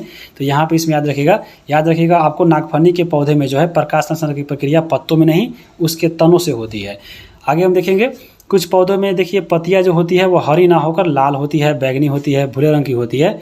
तो उसमें भी जो अगर हम बात करें तो उसमें भी क्लोरोफिल होता है, लेकिन वहाँ पे क्या होता है कि दूसरे रंग के होने के कारण जो है वहाँ पे हरा रंग थोड़ा छिप जाता है और क्लोरोफिल वहाँ पे कम दिखाई देता है। तो यहाँ पे भी आपको प्रकाश संश्लेषण होगा, याद रखिएगा। देखिए कोई जो पत्ता होता है, खास करके फूल में देखिएगा किसी किसी का पत्ता यहाँ पे लाल होता है, बैंगनी होता है या भूरा रंग का होता है। तो ऐसा बात नहीं है कि हाँ आपको हरा पत्ता नहीं है तो प्रकाश संश्लेषण की प्रक्रिया नहीं होगा, भोजन नहीं बनाएगा। वह आपको प्रकाश संश्लेषण का प्रक्रिया होता है, भोजन भी बनाता है, लेकिन थोड़ा छिपा हुआ रहता है क्योंकि उसके ऊपर दूसरा कलर आ जाता है। तो ये आपको याद रखिएगा। आगे हम बात करेंगे और एक और पॉइंट दिया गया बहुत इंपॉर्टेंट कि केवल पीले पत्ता जो होता है धापा वाला उसमें क्लोरोफिल नहीं पाया जाता है और इसमें प्रकाश संश्लेषण की प्रक्रिया नहीं होती है। तो याद रखिएगा केवल पीला पत्ता वाला में प्रकाश संश्लेषण नहीं होता है, इसमें क्लोरोफिल नहीं पाया जाता है। उसके बाद हम देखेंगे कि पौधे में प्रोटीन के संश्लेषण में नाइट्रोजन का भी आवश्यकता होती है, लेकिन जो पौधा होता है वो नाइट्रोजन का प्रयोग सीधा तौर पे नहीं कर सकता है, क्योंकि नाइट्रोजन जो होता है विषैला होता है, इसको डायरेक्ट जो है पेड़ पौधा नहीं लेता है। उसको लेने के लिए क्या करता है, तो आपको जो सूक्ष्म जीव होते हैं मिट्टी में उपस्थित होते हैं वो क्या करते हैं, तो मिट्टी के अनुकूल क्या करते हैं, नाइट्रोजन को बदल देते हैं और फिर जो पौधे होते हैं उस नाइट्रोजन को ग्रहण कर लेते हैं। इसलिए देखिए खेत में अगर हम बात करें तो डायरेक्ट नाइट्रोजन को बहुत सारा कंपोजिशन में मिलाकर फिर खेत में उर्वरक के रूप में खाद डाला जाता है। तो ये आपको याद रख सकते हैं। अब हम बात करते हैं घटपर्णी के बारे में। घटपर्णी को ही बोला जाता है पीचर प्लांट, यानी आपको कीटभक्षी पौधा। तो ये घटपर्णी यहाँ पे देखिए आपका पौधा है, इस पौधा को देखिएगा, देखिए यहाँ पे जो ऐसा बनाया गया ऐसा ये क्या है, आपको एक जाल है पकड़ने वाला कीड़ा को, इसलिए इसको कीटभक्षी पौधा बोलते हैं। यानी यह कीटभक्षी पौधा होता है या जंतुओं का भक्षण करता है। इसमें एक घड़े जैसी रचना पाई जाती है जिसमें पाचक रस होता है और जिसमें कीटों का पकड़कर या पचा देता है। तो यहाँ पे देखिए इसी में इसका पाचक रस होता है, कीट को पकड़ लेता है और इसी को पचाकर अपना भोजन बना लेता है, इसीलिए इसको कीटभक्षी पौधा घटपर्णी या पीचर प्लांट बोलते हैं। अन्य आपको बात करें कीटभक्षी पौधा का, देखिए एक तो आपका हो गया घटपर्णी, दूसरा हो गया देखिए विंड सप्लाई, और तीसरा हो गया ट्रेप, और चौथा हो गया आपको सैंड्रीव। तो ये चारों आपको याद रखिएगा, ये सभी के सभी पिचर प्लांट है यानी घटपर्णी पौधा है। अब हम बात करेंगे आपके मृतोपजीवी। तो मृतोपजीवी की अगर बात करें तो मृत मतलब होता हुआ है मरे हुए, और आपको जीवी मतलब जीव, यानी वैसे जीव जो मरे हुए सड़े हुए गुले पर आपको निर्भर रहते हैं, जैसे उनको हम लोग बोलते हैं मृतोपजीवी। जैसे वह जीव जो मरे हुए सड़े हुए और गले हुए जीवों से ही अपना भोजन बनाते हैं वह कहलाते हैं मृतोपजीवी, और उन्हें मृतिपजीवी कहते हैं। जैसे अगर हम बात करें देखिए मशरूम हो गया, कुकुरमुत्ता हो गया, गोबर छत्ता हो गया, ये सब आपके कवक होते हैं, यानी कवक में ही आते हैं मशरूम, कुकुरमुत्ता और गोबर छत्ता। ये सब आपके मृतोपजीवी होते हैं, क्योंकि इनकी अगर हम बात करें देखिएगा गोबर छत्ता का गांव में देखिएगा जहाँ पे सड़े हुए गले हुए चीज़ रहते हैं, जैसे देखिएगा गोबर जहाँ फेंकाता है वहीं पे ये जम जाते हैं, तो ये आपको मृतोपजीवी हो गई, क्योंकि सड़े हुए गले हुए चीज़ों को ही अपना भोजन बनाते हैं और ये खुद विकसित होते हैं। इनमें क्लोरोफिल उपस्थित नहीं होता है, याद रखिएगा। और कवक जो है नम और उष्ण वाले स्थानों पे जहाँ पे देखिएगा गर्मी और ठंडी हो वहीं पे ये पनपते हैं। और कवक के कारण अगर हम बात करें तो अचार, कपड़ा, चमड़े की जो वस्तु होती है वह खराब हो जाती है। देखिएगा कोई वस्तु अचार को देखिएगा थोड़ा दिन खुले छोड़ दीजिएगा कहीं रख के तो उस पर कवक जम जाते हैं, तो इसीलिए वह खराब हो जाता है। और कवक जनित कुछ बीमारी आपके बुक में दिया गया था, जैसे अगर हम बात करें देखिए कवक से खुजली होता है, दिनाय होता है, उसके बाद यहाँ पे देखिए सीहुली होता है, आलू का जो झुलसा रोग होता है, धान की पत्ती में जो चित्तार रोग होता है, ये सब चीज़ जो होता है वह धान के वजह से आपको कवक के वजह से होता है, और ये आपके बुक में दिया गया था। कवक का उपयोग की अगर हम बात करें जो लाभदायक होता है, जैसे आपके औषधि बनाने में, डेयरी उत्पादन में, या जलेबी बनाते हैं तो उसमें आपको कवक का उपयोग होता है। और मशरूम की बात करें तो मशरूम को जो है आप जानते होंगे सब्जी बनता है, और मशरूम खाने के काम में आता है। अब एक टॉपिक दिया गया था यहाँ पे आपके सहजीवी। तो देखिए सहजीवी पैदा क्या होता है, यानी साथ जीने वाला। जैसे आप रूम पार्टनर होंगे तो साथ जी रहे होंगे, वैसे आपका सहजीवी है। जैसे देखिए जब दो पौधे या जीवधारी एक साथ रहते हैं और एक दूसरे से लाभ पहुंचाते हैं, उसी को हम लोग बोलते हैं सहजीवी। और ऐसे जीवन जीने वाले को हम लोग बोलते हैं संबंध। कौन? तो आपको संबंध सहजीवी यानी सहजीवी संबंध बोलते हैं। जैसे अगर हम बात करें देखिए लाइकेन में ही आते हैं कवक और शैवाल। तो कवक और शैवाल की अगर हम बात करें तो देखिए कवक में अभी हम लोग पढ़े हैं, इसमें क्लोरोफिल नहीं होता है और ये स्वपोषी नहीं है, यानी अपने आप से भोजन नहीं बनाते हैं, ये दूसरे पर निर्भर रहते हैं, यानी ये सड़े गले चीज़ों को खाते हैं। वही हम बात करें आपको शैवाल का, देखिएगा शैवाल जो होता है देखिएगा नदी के किनारे या काई के रूप में जो जमा होता है कल पे, वहीं आपके होते हैं शैवाल, और वो हरा होता है इसलिए इसमें क्लोरोफिल होता है, और यह आपका स्वपोषी होता है, यानी आपके भोजन खुद से बना लेता है। तो ये आपका दोनों की अगर हम बात करें जैसे कवक और शैवाल की, तो ये दोनों जो आपको क्या है, तो आपको सहबंधी जीवन है, यानी आपको सहजीवी संबंध है। कैसे सहबंधी है? देखिए यहाँ पे जो क्लोरोफिल था इसमें नहीं था कवक में, तो कवक जो है देखिए शैवाल से यहाँ पे भोजन प्राप्त कर लेता है। और उसी प्रकार यहाँ पे देखिए अगर हम शैवाल की, तो देखिए शैवाल जो होता है वह कवक से जल, पोषक तत्व और वास स्थान जो है प्राप्त कर लेता है। यानी आपको समझ लीजिए कि कवक के पास जो चीज़ नहीं है वह ले लेता है शैवाल से, और शैवाल के पास जो चीज़ नहीं है वह लेता है कवक से, यानी अदला बदली करके अपने दोनों जो है साथ में जीता है, इसीलिए इसको सहजीवी संबंध बोल जाते हैं। जैसे अपने रूम पार्टनर को ले लीजिए, देखिएगा अगर उसके पास जो चीज़ नहीं है आप उसको दे दे रहे हैं, आपके पास जो नहीं है वह कुछ दे दे रहा है, तो आपको क्या हो गया, वह आपके हो गए कवक और शैवाल, यानी कवक और शैवाल वाली दोस्ती आप दोनों की हो गई। तो समझ लीजिए आप दोनों सहजीवी संबंध हो गए। आगे हम चलेंगे। अब अगला आपका है देखिए राइजोबियम नामक एक जीवाणु होता है जो दलदलीय पौधे के जड़ों में पैदा है, तो बहुत इंपॉर्टेंट है, याद रखिएगा हमेशा ये आपको दलदली वाली यानी दलहनी, यहाँ पर दलदली नहीं, आपको दलहनी पौधे की जड़ों में पाता है राइजोबियम, तो ये चीज़ याद रखिएगा। यह वायुमंडल से नाइट्रोजन ग्रहण कर पौधे को अनुकूल बनाते हैं और बदलों में पौधे जो है इन्हें आवास और पोषण प्रदान करते हैं। किसमें? तो आपको राइजोबियम नामक यहाँ पे जो जीवाणु होता है उसको। तो यहाँ पे देख लिए। अब हम बात करते हैं, आपके बुक में दिया गया था एक जगदीश चंद्र बसु के बारे में। जगदीश चंद्र जो बसु थे, आपको इन्होंने क्रेस्कोग्राफ का आविष्कार किया गया था, और क्रेस्को जो ग्राफ होता है वह पौधे की वृद्धि को मापता है, बहुत ही इंपॉर्टेंट है। पौधे की वृद्धि को कौन मापता है? तो क्रेस्कोग्राफ मापता है। और इनके द्वारा एक और आविष्कार किया गया था, वह था वायरलेस संचार का। तो याद रखिएगा वायरलेस संचार किसने किया था? तो आपको जगदीश चंद्र बसु ने, और क्रेस्कोग्राफ का भी आविष्कार इन्होंने किया था। ये भारतीय वैज्ञानिक थे, बहुत इंपॉर्टेंट है। अब हम बात करेंगे अगला यहाँ पे है कि हरे पौधे जो अपना भोजन स्वयं बनाते हैं, तो स्वयं बनाते हैं तो क्या हो गए? वह आपके स्वपोषी हो गए। तो ऑप्शन नंबर यहाँ पे 4 हो जाएगा। अमर बेल उदाहरण है। बताए हैं कि जो अमर बेल होता है वह आपको जिस पेड़ पर लपटा रहता है उसी से वह भोजन प्राप्त करता है, यानी वो आपका एक विषम पोषी हो गया, तो वह 2 नंबर हो जाएगा। पौधों का रसोई घर क्या है? तो पौधा जो है आपका रसोई घर क्या है, जहाँ से वो भोजन बनाता है, तो वह आपके है जड़। तो ऑप्शन नंबर यहाँ पे क्या हो जाएगा? 2 हो जाएगा। यहाँ पे देखिए पौधों का रसोई घर जड़ नहीं, यहाँ पे पत्ती हुआ, क्योंकि पत्ती के द्वारा ही जो भोजन है वह आपको प्रकाश संश्लेषण के माध्यम से जो है वह पौधा बनाता है। तो यहाँ पे जड़ नहीं, आपको पत्ती हो जाएगा। तो यहाँ पे 3 नंबर ऑप्शन हो जाएगा। कीटभक्षी पौधा है, तो कीटभक्षी यहाँ पौधा कौन है? तो घटपर्णी है। ऑप्शन नंबर यहाँ पे 3 हो जाएगा। उसके बाद हम लोग देखें ट्रैप था, उसके बाद स्क्वाड्रन था, एक और था आपको स्काई फ्लाई। तो यहाँ पे ये जो आपके 4 थे कीटभक्षी पौधा का नाम याद रखिएगा। अब हम यहाँ पे देखिए सही गलत यहाँ पे दिया गया है कि प्रकाश संश्लेषण में सौर ऊर्जा का रासायनिक ऊर्जा में रूपांतरण होता है। तो आपको ये सही है, सौर ऊर्जा ही आकर आपको बदल जाता है रासायनिक ऊर्जा में। जड़ कार्बन डाइऑक्साइड के ग्रहण करने की मदद करता है, तो आपको जड़ जो है कार्बन डाइऑक्साइड को ग्रहण करने में मदद नहीं करता है। कौन करता है? तो पत्ती करता है। तो ये गलत हो गया। कार्बोहाइड्रेट और ऑक्सीजन प्रकाश संश्लेषण के उत्पाद है, तो आपको सही है। देखें आपको कि आपको कार्बोहाइड्रेट यानी ग्लूकोज और ऑक्सीजन जो है प्रकाश संश्लेषण के उत्पाद थे।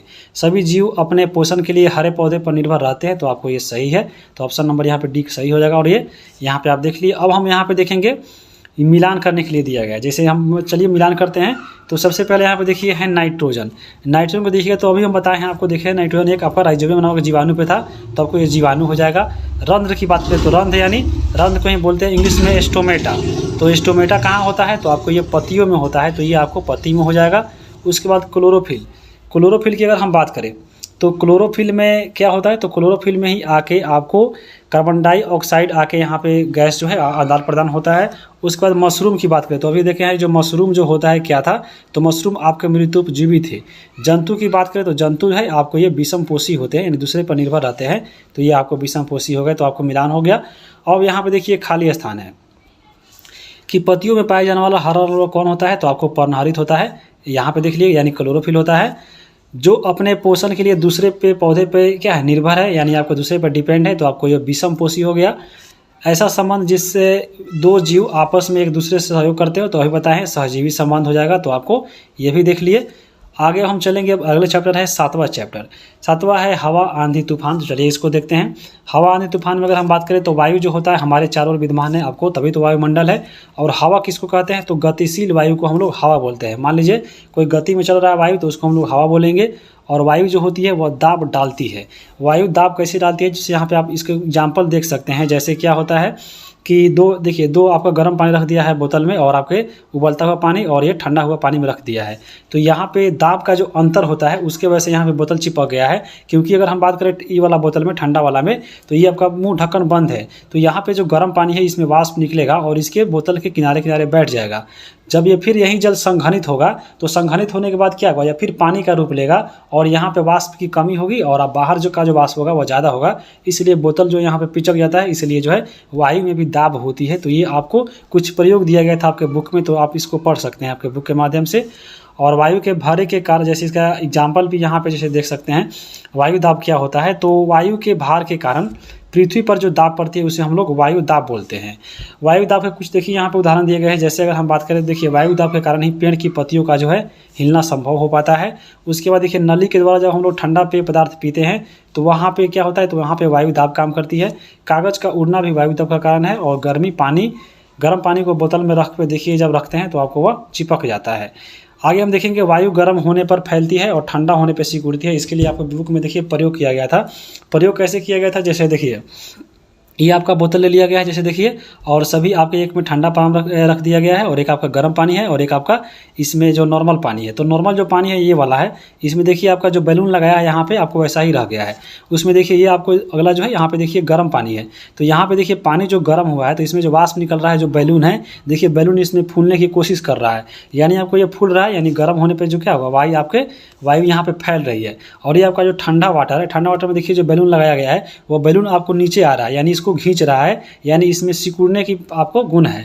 तो यहाँ पे याद रखिएगा वायु जो है गर्म होने पे फैलती है और ठंडा होने पे सिकुड़ती है।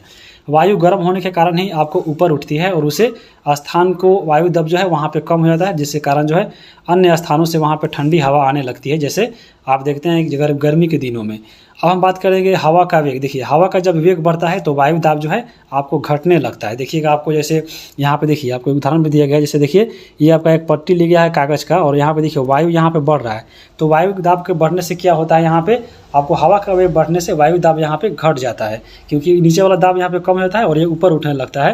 तो ये आपको हवा का वेग बढ़ने से याद रखिए कि वायु का जो दाब होता है वह घटता है, और इसी कारण से देखिएगा वायुयान का उड़ना संभव होता है और तेज़ हवा का जो झोंका आता है तो उसी में छप्पर आपको उड़ने लगता है। तो ये आपको चीज़ें याद रखिएगा, वायु का वेग बढ़ने से जो वायु का दाब है वह घटता है। उसके बाद आंधी किसको कहते हैं, तो काफ़ी तेज़ चलने वाली जो हवा होती है उसको वो आंधी बोलते हैं। चक्रवात के बारे में इसमें पढ़ा, चक्रवात क्या है, तो गर्म हवा ऊपर उठने के साथ वायु दाब वहाँ पे कम हो जाता है और जिसके कारण वहाँ पे खाली जगह बन जाता है जहाँ पे प्रबल हवा आने लगती है, और प्रबल हवा आने से पुनः वहाँ पे वायु दाब हो जाता है और अधिक वायु तेज चलने के कारण वहाँ पे क्या होता है कि चक्रवात जो है उत्पन्न होने लगता है, जिसकी पुनरावृत्ति बार बार होती है और वहीं आपको एक बड़े चक्रवात का रूप ले लेता है, तो वहीं चक्रवात होता है। चक्रवात जब स्थल की ओर बहती है तो वहाँ पर तटीय क्षेत्रों में आंधी और तूफान जो है साथ में बारिश भी लाती है, जैसे आप देखते होंगे आपका जितने भी समुद्र किनारे इलाके हैं। चक्रवात को उत्तरी अमेरिका में हरिकेन बोला जाता है और पूर्व एशिया में हम लोग टाइफून बोलते हैं। तो याद रखिएगा आपको ये बहुत इंपॉर्टेंट है, उत्तरी अमेरिका में हरिकेन और पूर्व एशिया में टाइफून के नाम से जानते हैं किसको, तो आपको चक्रवात को। आगे हम लोग देखेंगे अब इसके अभ्यास को। देखिए अभ्यास दिया गया है कि इसमें यहाँ पे सही विकल्प चुनना है कि पवन दिशा का सूचक उपयोग किया जाता है। तो पवन दिशा का सूचक क्यों उपयोग किया जाता है, तो पवन की दिशा जानने के लिए, तो ऑप्शन नंबर यहाँ पे ए हो जाएगा। अगला यहाँ पे है कि आंधी आने पे क्या होता है, तो आंधी आने पे क्या होगा, आपको बाहर घूमना चाहिए तो नहीं घूमना चाहिए, किसी पेड़ के नीचे गलत, छत पर बैठना चाहिए नहीं, तो किसी घर के अंदर छुपना चाहिए, तो ये आपका सही ऑप्शन नंबर डी हो जाएगा। पवन वेग मापी मापता है, तो पवन वेग क्या मापेगा, तो आपको पवन वेग मापेगा, तो ऑप्शन नंबर यहाँ पे आपका सी हो जाएगा। अब यहाँ पे देखिए 8वां चैप्टर है जलवायु और अनुकूलन। तो यहाँ पे यानी जलवायु के अनुसार यहाँ पे कैसे आप अनुकूल करते हैं उसके बारे में यहाँ पे हम लोग पढ़ना है। तो सबसे पहले चलते हैं जलवायु को देखते हैं। जलवायु क्या है, तो देखिए किसी इलाके में किसी एक तरह का मौसम जो है अगर लंबे समय तक बना रहा है तो वह आपका मौसम जो है वहाँ का जलवायु कहलाता है। जैसे देखिएगा ठंडी के इलाके में जहाँ जिस क्षेत्र में ठंडी पड़ता है तो वहाँ का जलवायु ठंडा हो जाता है, तो वहीं आपका जलवायु होता है। अगर हम भारत की जलवायु की बात करें तो भारत की जलवायु कैसी है, तो भारत की जलवायु उष्णकटिबंधीय है, यानी आपको भारत के जलवायु में गर्मी और आपको नम ये दोनों है, तो उष्णकटिबंधीय है माना जाता है भारत की जलवायु, तो याद रखिएगा।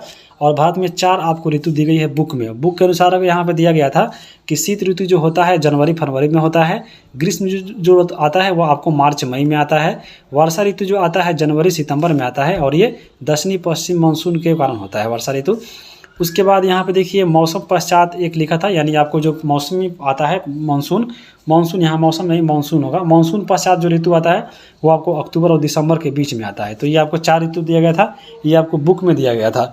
अब हम बात करते हैं आगे भारत की जलवायु के बारे में। देखिए भारत की जलवायु, चलिए इसको हम अच्छे से एक्स्ट्रा चीज़ यहाँ पे कवर कर देते हैं ताकि यहाँ से यह क्वेश्चन पूछ सकता है। तो भारत की जलवायु की बात करें तो भारत में जो है 2 प्रकार के मानसून होते हैं। अगर मानसून की बात करें तो कौन कौन मानसून, एक होता है आपको उत्तर पूर्वी मानसून, दूसरा होता है दक्षिण पश्चिम मानसून।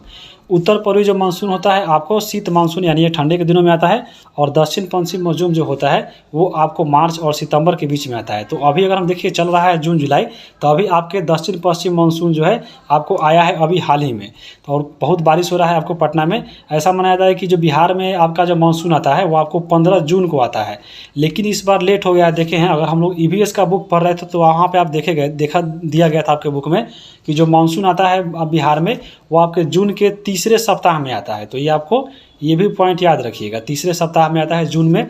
तो अभी खूब बहुत बारिश हो रहा है आपको, तो ये आपका दक्षिण पश्चिम मानसून के कारण ही हो रहा है जो आपको मार्च से सितंबर के बीच में रहेगा। अब यहाँ पे देखिए इसकी दिशा को जानना बहुत इंपॉर्टेंट है। देखिए यहाँ पे इसको दिशा कैसे निर्धारण करते हैं। देखिए ये आपका भारत हो गया, आपको ऊपर यहाँ पे क्या हो गया नॉर्थ, यहाँ पे साउथ, इधर ईस्ट और आपको इधर वेस्ट हो गया। अब यहाँ पे देखिए दक्षिण पश्चिम मौसम जो होता है ये आपके दक्षिण पश्चिम मौसम है। यहाँ पे इसकी दिशा ऐसे होती है, ये आपके अरब सागर से ऐसे उठती है और ये आपको ये भारत में ऐसे जाती है। तो यहाँ पे जब ये प्रवेश कर रही है तो इसकी दिशा हम लोग कैसे नापेंगे कि ये आपके ये दक्षिण पश्चिम मौसम है। तो इसका जो दिशा मापा जाता है जहाँ से ये शुरू होता है वहाँ से हम लोग मापते हैं। जैसे यहाँ पे देखिए भारत में शुरू हो रहा है इधर से और जा रहा है आपको इधर, तो हम लोग यहाँ पे जो ये आपका जो एरिया है ये वाला यहाँ पे हम लोग इस एरिया से इसकी दिशा को हम लोग मापेंगे। जैसे यहाँ पे जा रहा है तो यहाँ को इस दिशा तक हम लोग मापेंगे। तो यहाँ पे कौन सा दिशा है, तो आपको नीचे हो गया साउथ और इधर आपको हो गया वेस्ट, यानी आपको दक्षिण पश्चिम। तो यहीं आपके दक्षिण पश्चिम मानसून होता है।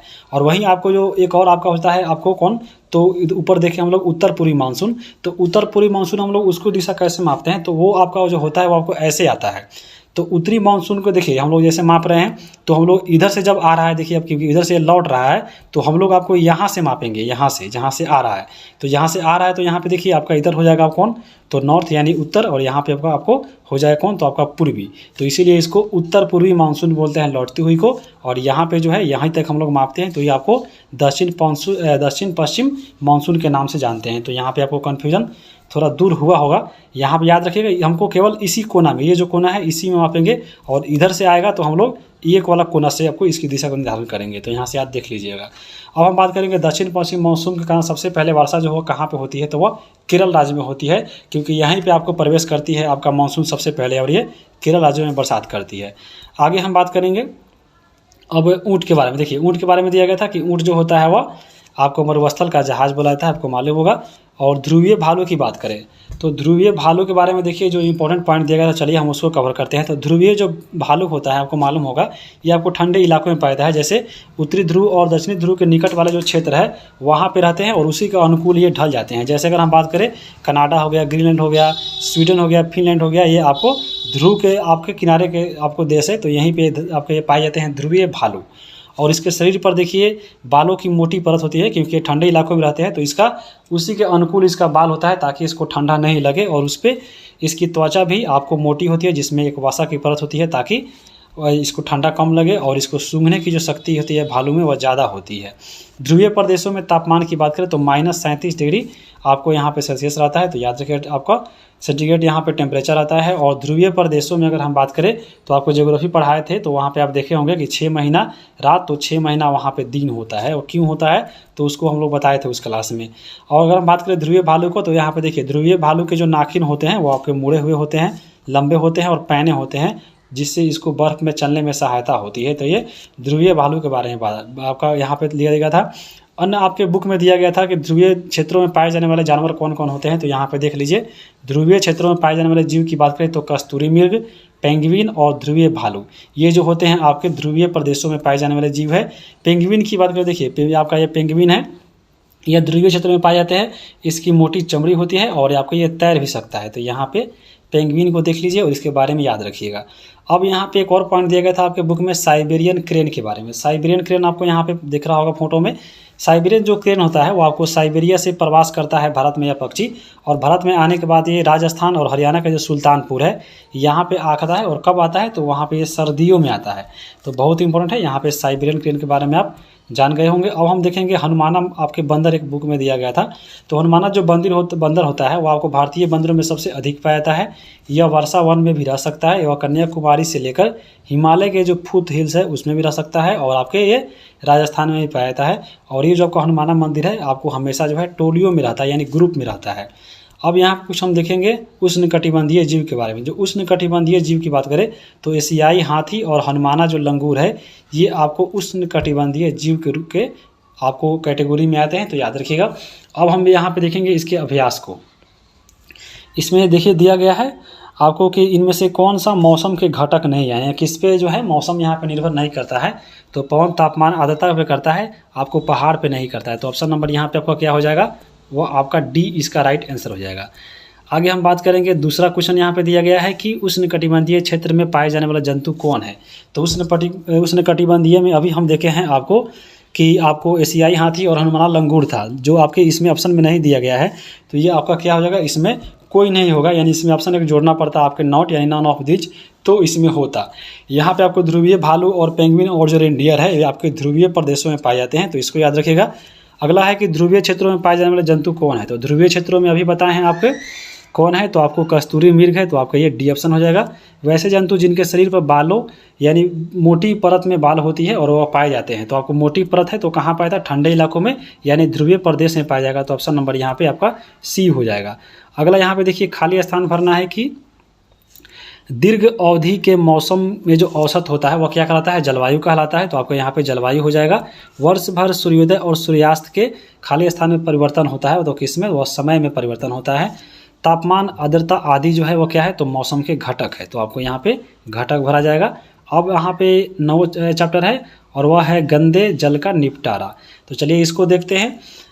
सबसे पहले गंदे जल जो होता है वह अपशिष्ट जल भी कहलाता है। तो चलिए अपशिष्ट जल को देखते हैं। अपशिष्ट जल क्या होता है?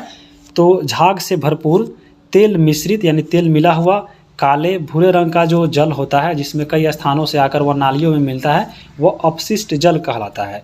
अपशिष्ट जल में देखिएगा आपको घुले हुए भी और आपको निलंबित कण भी दिखाई देंगे। आप पानी जो देखिएगा, ध्यान से देखिएगा, उसमें छोटा छोटा जो है आपको कण मिलेंगे, वो आपको निलंबित कण होते हैं। यानी आपको निलंबित क्या होता है? आपको निलंबन यानी उसमें घुला हुआ नहीं रहता है, उसमें हल्का हल्का जो है कण रहता है, वह तैरते रहता है, वही होता है निलंबन। और कुछ उसमें घुले हुए भी रहते हैं और वही कहलाते हैं आपके अपशिष्ट पदार्थ। एक आपके है वाहित मल। वाहित मल क्या होता है? तो वाहित मल एक जटिल मिश्रण होता है। इसमें निलंबित कण, ठोस कार्बनिक और अकार्बनिक अशुद्धियाँ जैसे पोषक तत्व, उसके बाद मृत जीवी और रोगवाहक जीवाणु, ये सब उसमें विद्यमान रहते हैं। किसमें? तो आपके वाहित मल जल में। अब हम यहाँ पे देखिए, इसमें जो दिया गया है वाहित जल में कोई जो आपके जो पदार्थ इसमें शामिल था, जैसे कार्बनिक अशुद्धियाँ कौन कौन होता है? तो यहाँ पे देखिए, मानव मल मूत्र, जैविक अपशिष्ट पदार्थ, आपको उसके बाद ताज़ी फल और सब्जियां का जो कचरा होता है, ये आपको कार्बनिक अशुद्धि में आते हैं। अकार्बनिक की बात करें तो नाइट्रेट, फॉस्फेट जो होता है, जो धातु होता है, ये आपको अकार्बनिक अशुद्धि में आते हैं। जीवाणु जो फैलाते हैं, जिसमें हैजा, टाइफाइड हो गया आदि रोग, ये आपको उत्पन्न होते हैं वाहित मल से। उसके बाद अन्य जीव इसमें दिया गया था, जैसे पेचिश रोग उत्पन्न करने वाले, क्योंकि ये पेचिश रोग जो होता है आपको ये दूषित जल के सेवन करने से ही पेचिश होता है, तो आपको ये अन्य सूक्ष्म जीव के कारण ही होता है। तो ये सब चीज़ें जो है आपके वाहित मल के अंतर्गत आता है। अब यहाँ पे देखिए, जल के बारे में दिया गया था कि जो जल दिवस मनाया जाता है विश्व में, आपको 22 मार्च को मनाया जाता है, याद रखिएगा। और संयुक्त राष्ट्र संघ ने 2005 से लेकर 2015 तक की अवधि को जो है जीवन के लिए जल का अंतर्राष्ट्रीय दशक के रूप में भी घोषित किया गया। अब हम आगे देखेंगे। देखिए, आपके बुक में दिया गया था दूषित जल से होने वाली बीमारी के लक्षण, कारण और यहाँ पे उसके रोकथाम के उपाय। जैसे हम सबसे पहले बात करें पेचिश का। पेचिश को बोलते हैं डिसेंट्री। इसके लक्षण क्या है? तो आपको पेट में मरोड़ के साथ दस्त बार बार आपको आने लगेगा, तो समझ लीजिए आपको पेचिश का खतरा हो सकता है। और इसका कारण क्या होता है, किस कारण से फैलता है? तो अगर आप दूषित जल का सेवन कर सकते हैं तो आपको पेट में समझ लीजिए बार बार आपको दस्त आ रहा है या मरोड़ हो रहा है, तो पेचिश के लक्षण है। और इसके रोकथाम के उपाय क्या है? तो पीने के लिए हमेशा आपको स्वच्छ जल का सेवन करना चाहिए। खुजली की बात करें तो आपको देखिए बदन इसमें खुजलाता है, और क्यों होता है? तो दूषित जल के से नहाना या गंदे कपड़े का उपयोग करना से खुजली होता है। और यहाँ पे रोकथाम क्या है? तो नहाने हेतु स्वच्छ पानी लीजिए, जल का व्यवहार जो है कीजिए और साफ कपड़ा का यहाँ पे प्रयोग कीजिए। उसके बाद यहाँ पर हैजा। हैजा की बात करें जिसको हम लोग डायरिया भी बोलते हैं, और ये जो हैजा होता है, ये आपको इसके लक्षण क्या है? तो ज़्यादा और लगातार यहाँ पे दस्त आना होता है हैजा में। और ये क्यों होता है? तो दूषित जल एवं भोजन का व्यवहार करने से, और दूषित हाथों, अगर हाथ बिना धोए खा लिए तो हो सकता है। और इसके उपाय है स्वच्छ जल का प्रयोग कीजिए। आपको खान पान में जो है आपको अच्छे से हाथ धोकर खाइए, तो आपको ये हैजा नहीं होगा। उसके बाद देखिए पीलिया की बात करें तो आँख, नाखून और जो पेशाब होता है पीला निकलने लगता है, और इसका भी प्रयोग जो आपका होता है वह दूषित जल के कारण होता है।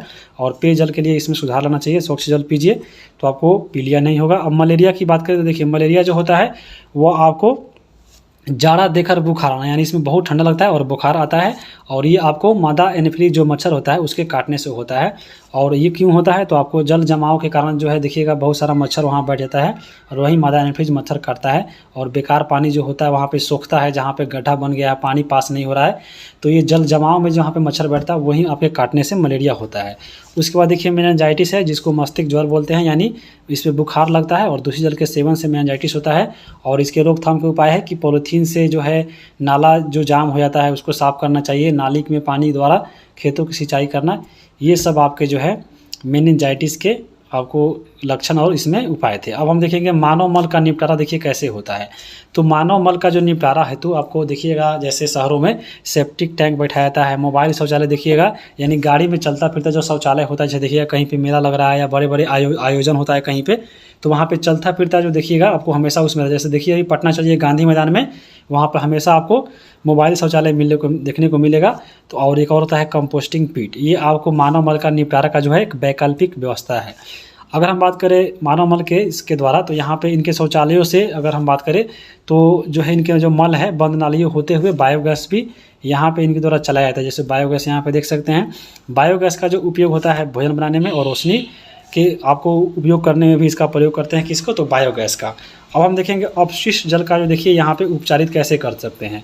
तो अपशिष्ट जल का उपचार के लिए एक आपका आता है इसमें यंत्र, इसका नाम है अपशिष्ट जल उपचार संयंत्र। ये आपका यहाँ पे देख सकते हैं और इसी से हम लोग दूषित जल को उपचारित करते हैं। अगला इसमें पॉइंट दिया गया कि विश्व का पहला जो जल निकासी हेतु नालियों का जो विकास हुआ था वह सिंधु घाटी सभ्यता को माना जाता है। वहाँ पे आपको शहरी, क्योंकि वह नगरीय व्यवस्था थी, तो वहाँ पे नालियों का भी प्रावधान किया गया था और सबसे पहली बार किया गया था। अब चलिए इसके हम लोग देखते हैं अभ्यास को। अभ्यास में देखिए सबसे पहला है अपशिष्ट जल। तो अपशिष्ट जल क्या होता है? तो अपशिष्ट जल जो है आपको पीने योग्य नहीं होता है, खाने योग्य, नहाने योग्य नहीं होता है, वह दूषित जल होता है। तो ऑप्शन नंबर 3 हो जाएगा।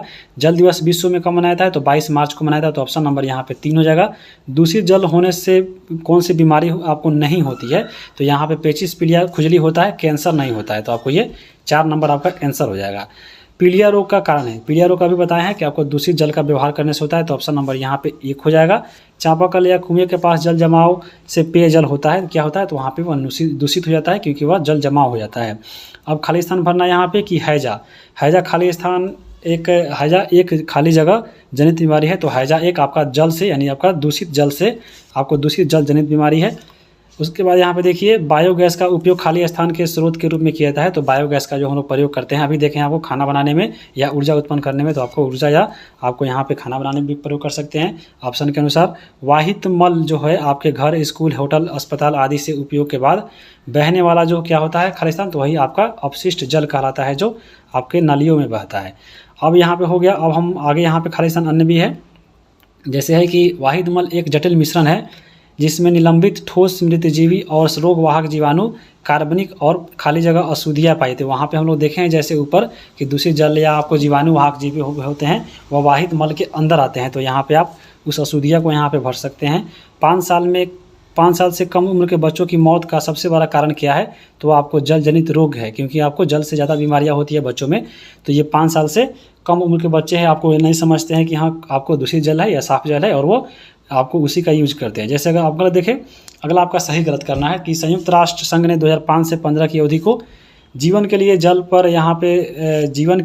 पर कार्य के लिए अंतर्राष्ट्रीय दशक के रूप में घोषित किया है। तो ये आपको किया है, तो आपको ये सही हो जाएगा। उसके बाद है हैजा और टाइफाइड वायरस के कारण होता है। तो नहीं, आपको ये हैजा जो होता है आपका दूषित कारण होता है, दूषित जल के कारण, तो ये आपका गलत हो जाएगा। उसके बाद है जनित रोगों का प्रमुख कारण दूषित जल है। तो यहाँ पे जल छूट गया था। तो जल जनित रोगों का जो है प्रमुख आपका कारण होता है दूषित जल के कारण ही जल जनित रोग होता है। अगला आपका है कि बायोगैस मानव मल निपटारण की एक वैकल्पिक विविधा है। तो आपको ये सही है। उसके बाद है कि कचरा प्रबंधन हेतु प्रत्येक व्यक्ति को एक जागरूकता के तौर पे काम करना चाहिए, भूमिका निभाना चाहिए। तो आपका ये सही हो जाएगा।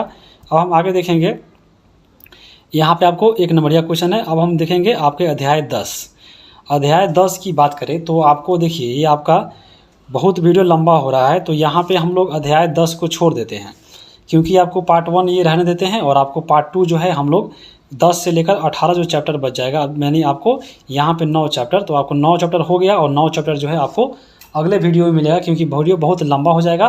तो एक साथ पढ़ना इस पर जो है आपको थोड़ा उबाऊ लगेगा। तो यहीं पर हम लोग वीडियो को रोकते हैं। आगे जब हम मिलेंगे तो आपको 10वें चैप्टर को पूरे अच्छे से कवर करेंगे और आपको 18वें तक कवर करेंगे। और इस पे वीडियो कैसा लगा है कमेंट करके बताइए। चैनल पे नए हैं तो सब्सक्राइब कर लीजिए स्टूडेंट जल खाना चैनल को, क्योंकि आगे जो है आपको SCERT सभी बुक को कवर कराया जाएगा। तो वीडियो देखने के लिए आप सभी को बहुत बहुत धन्यवाद।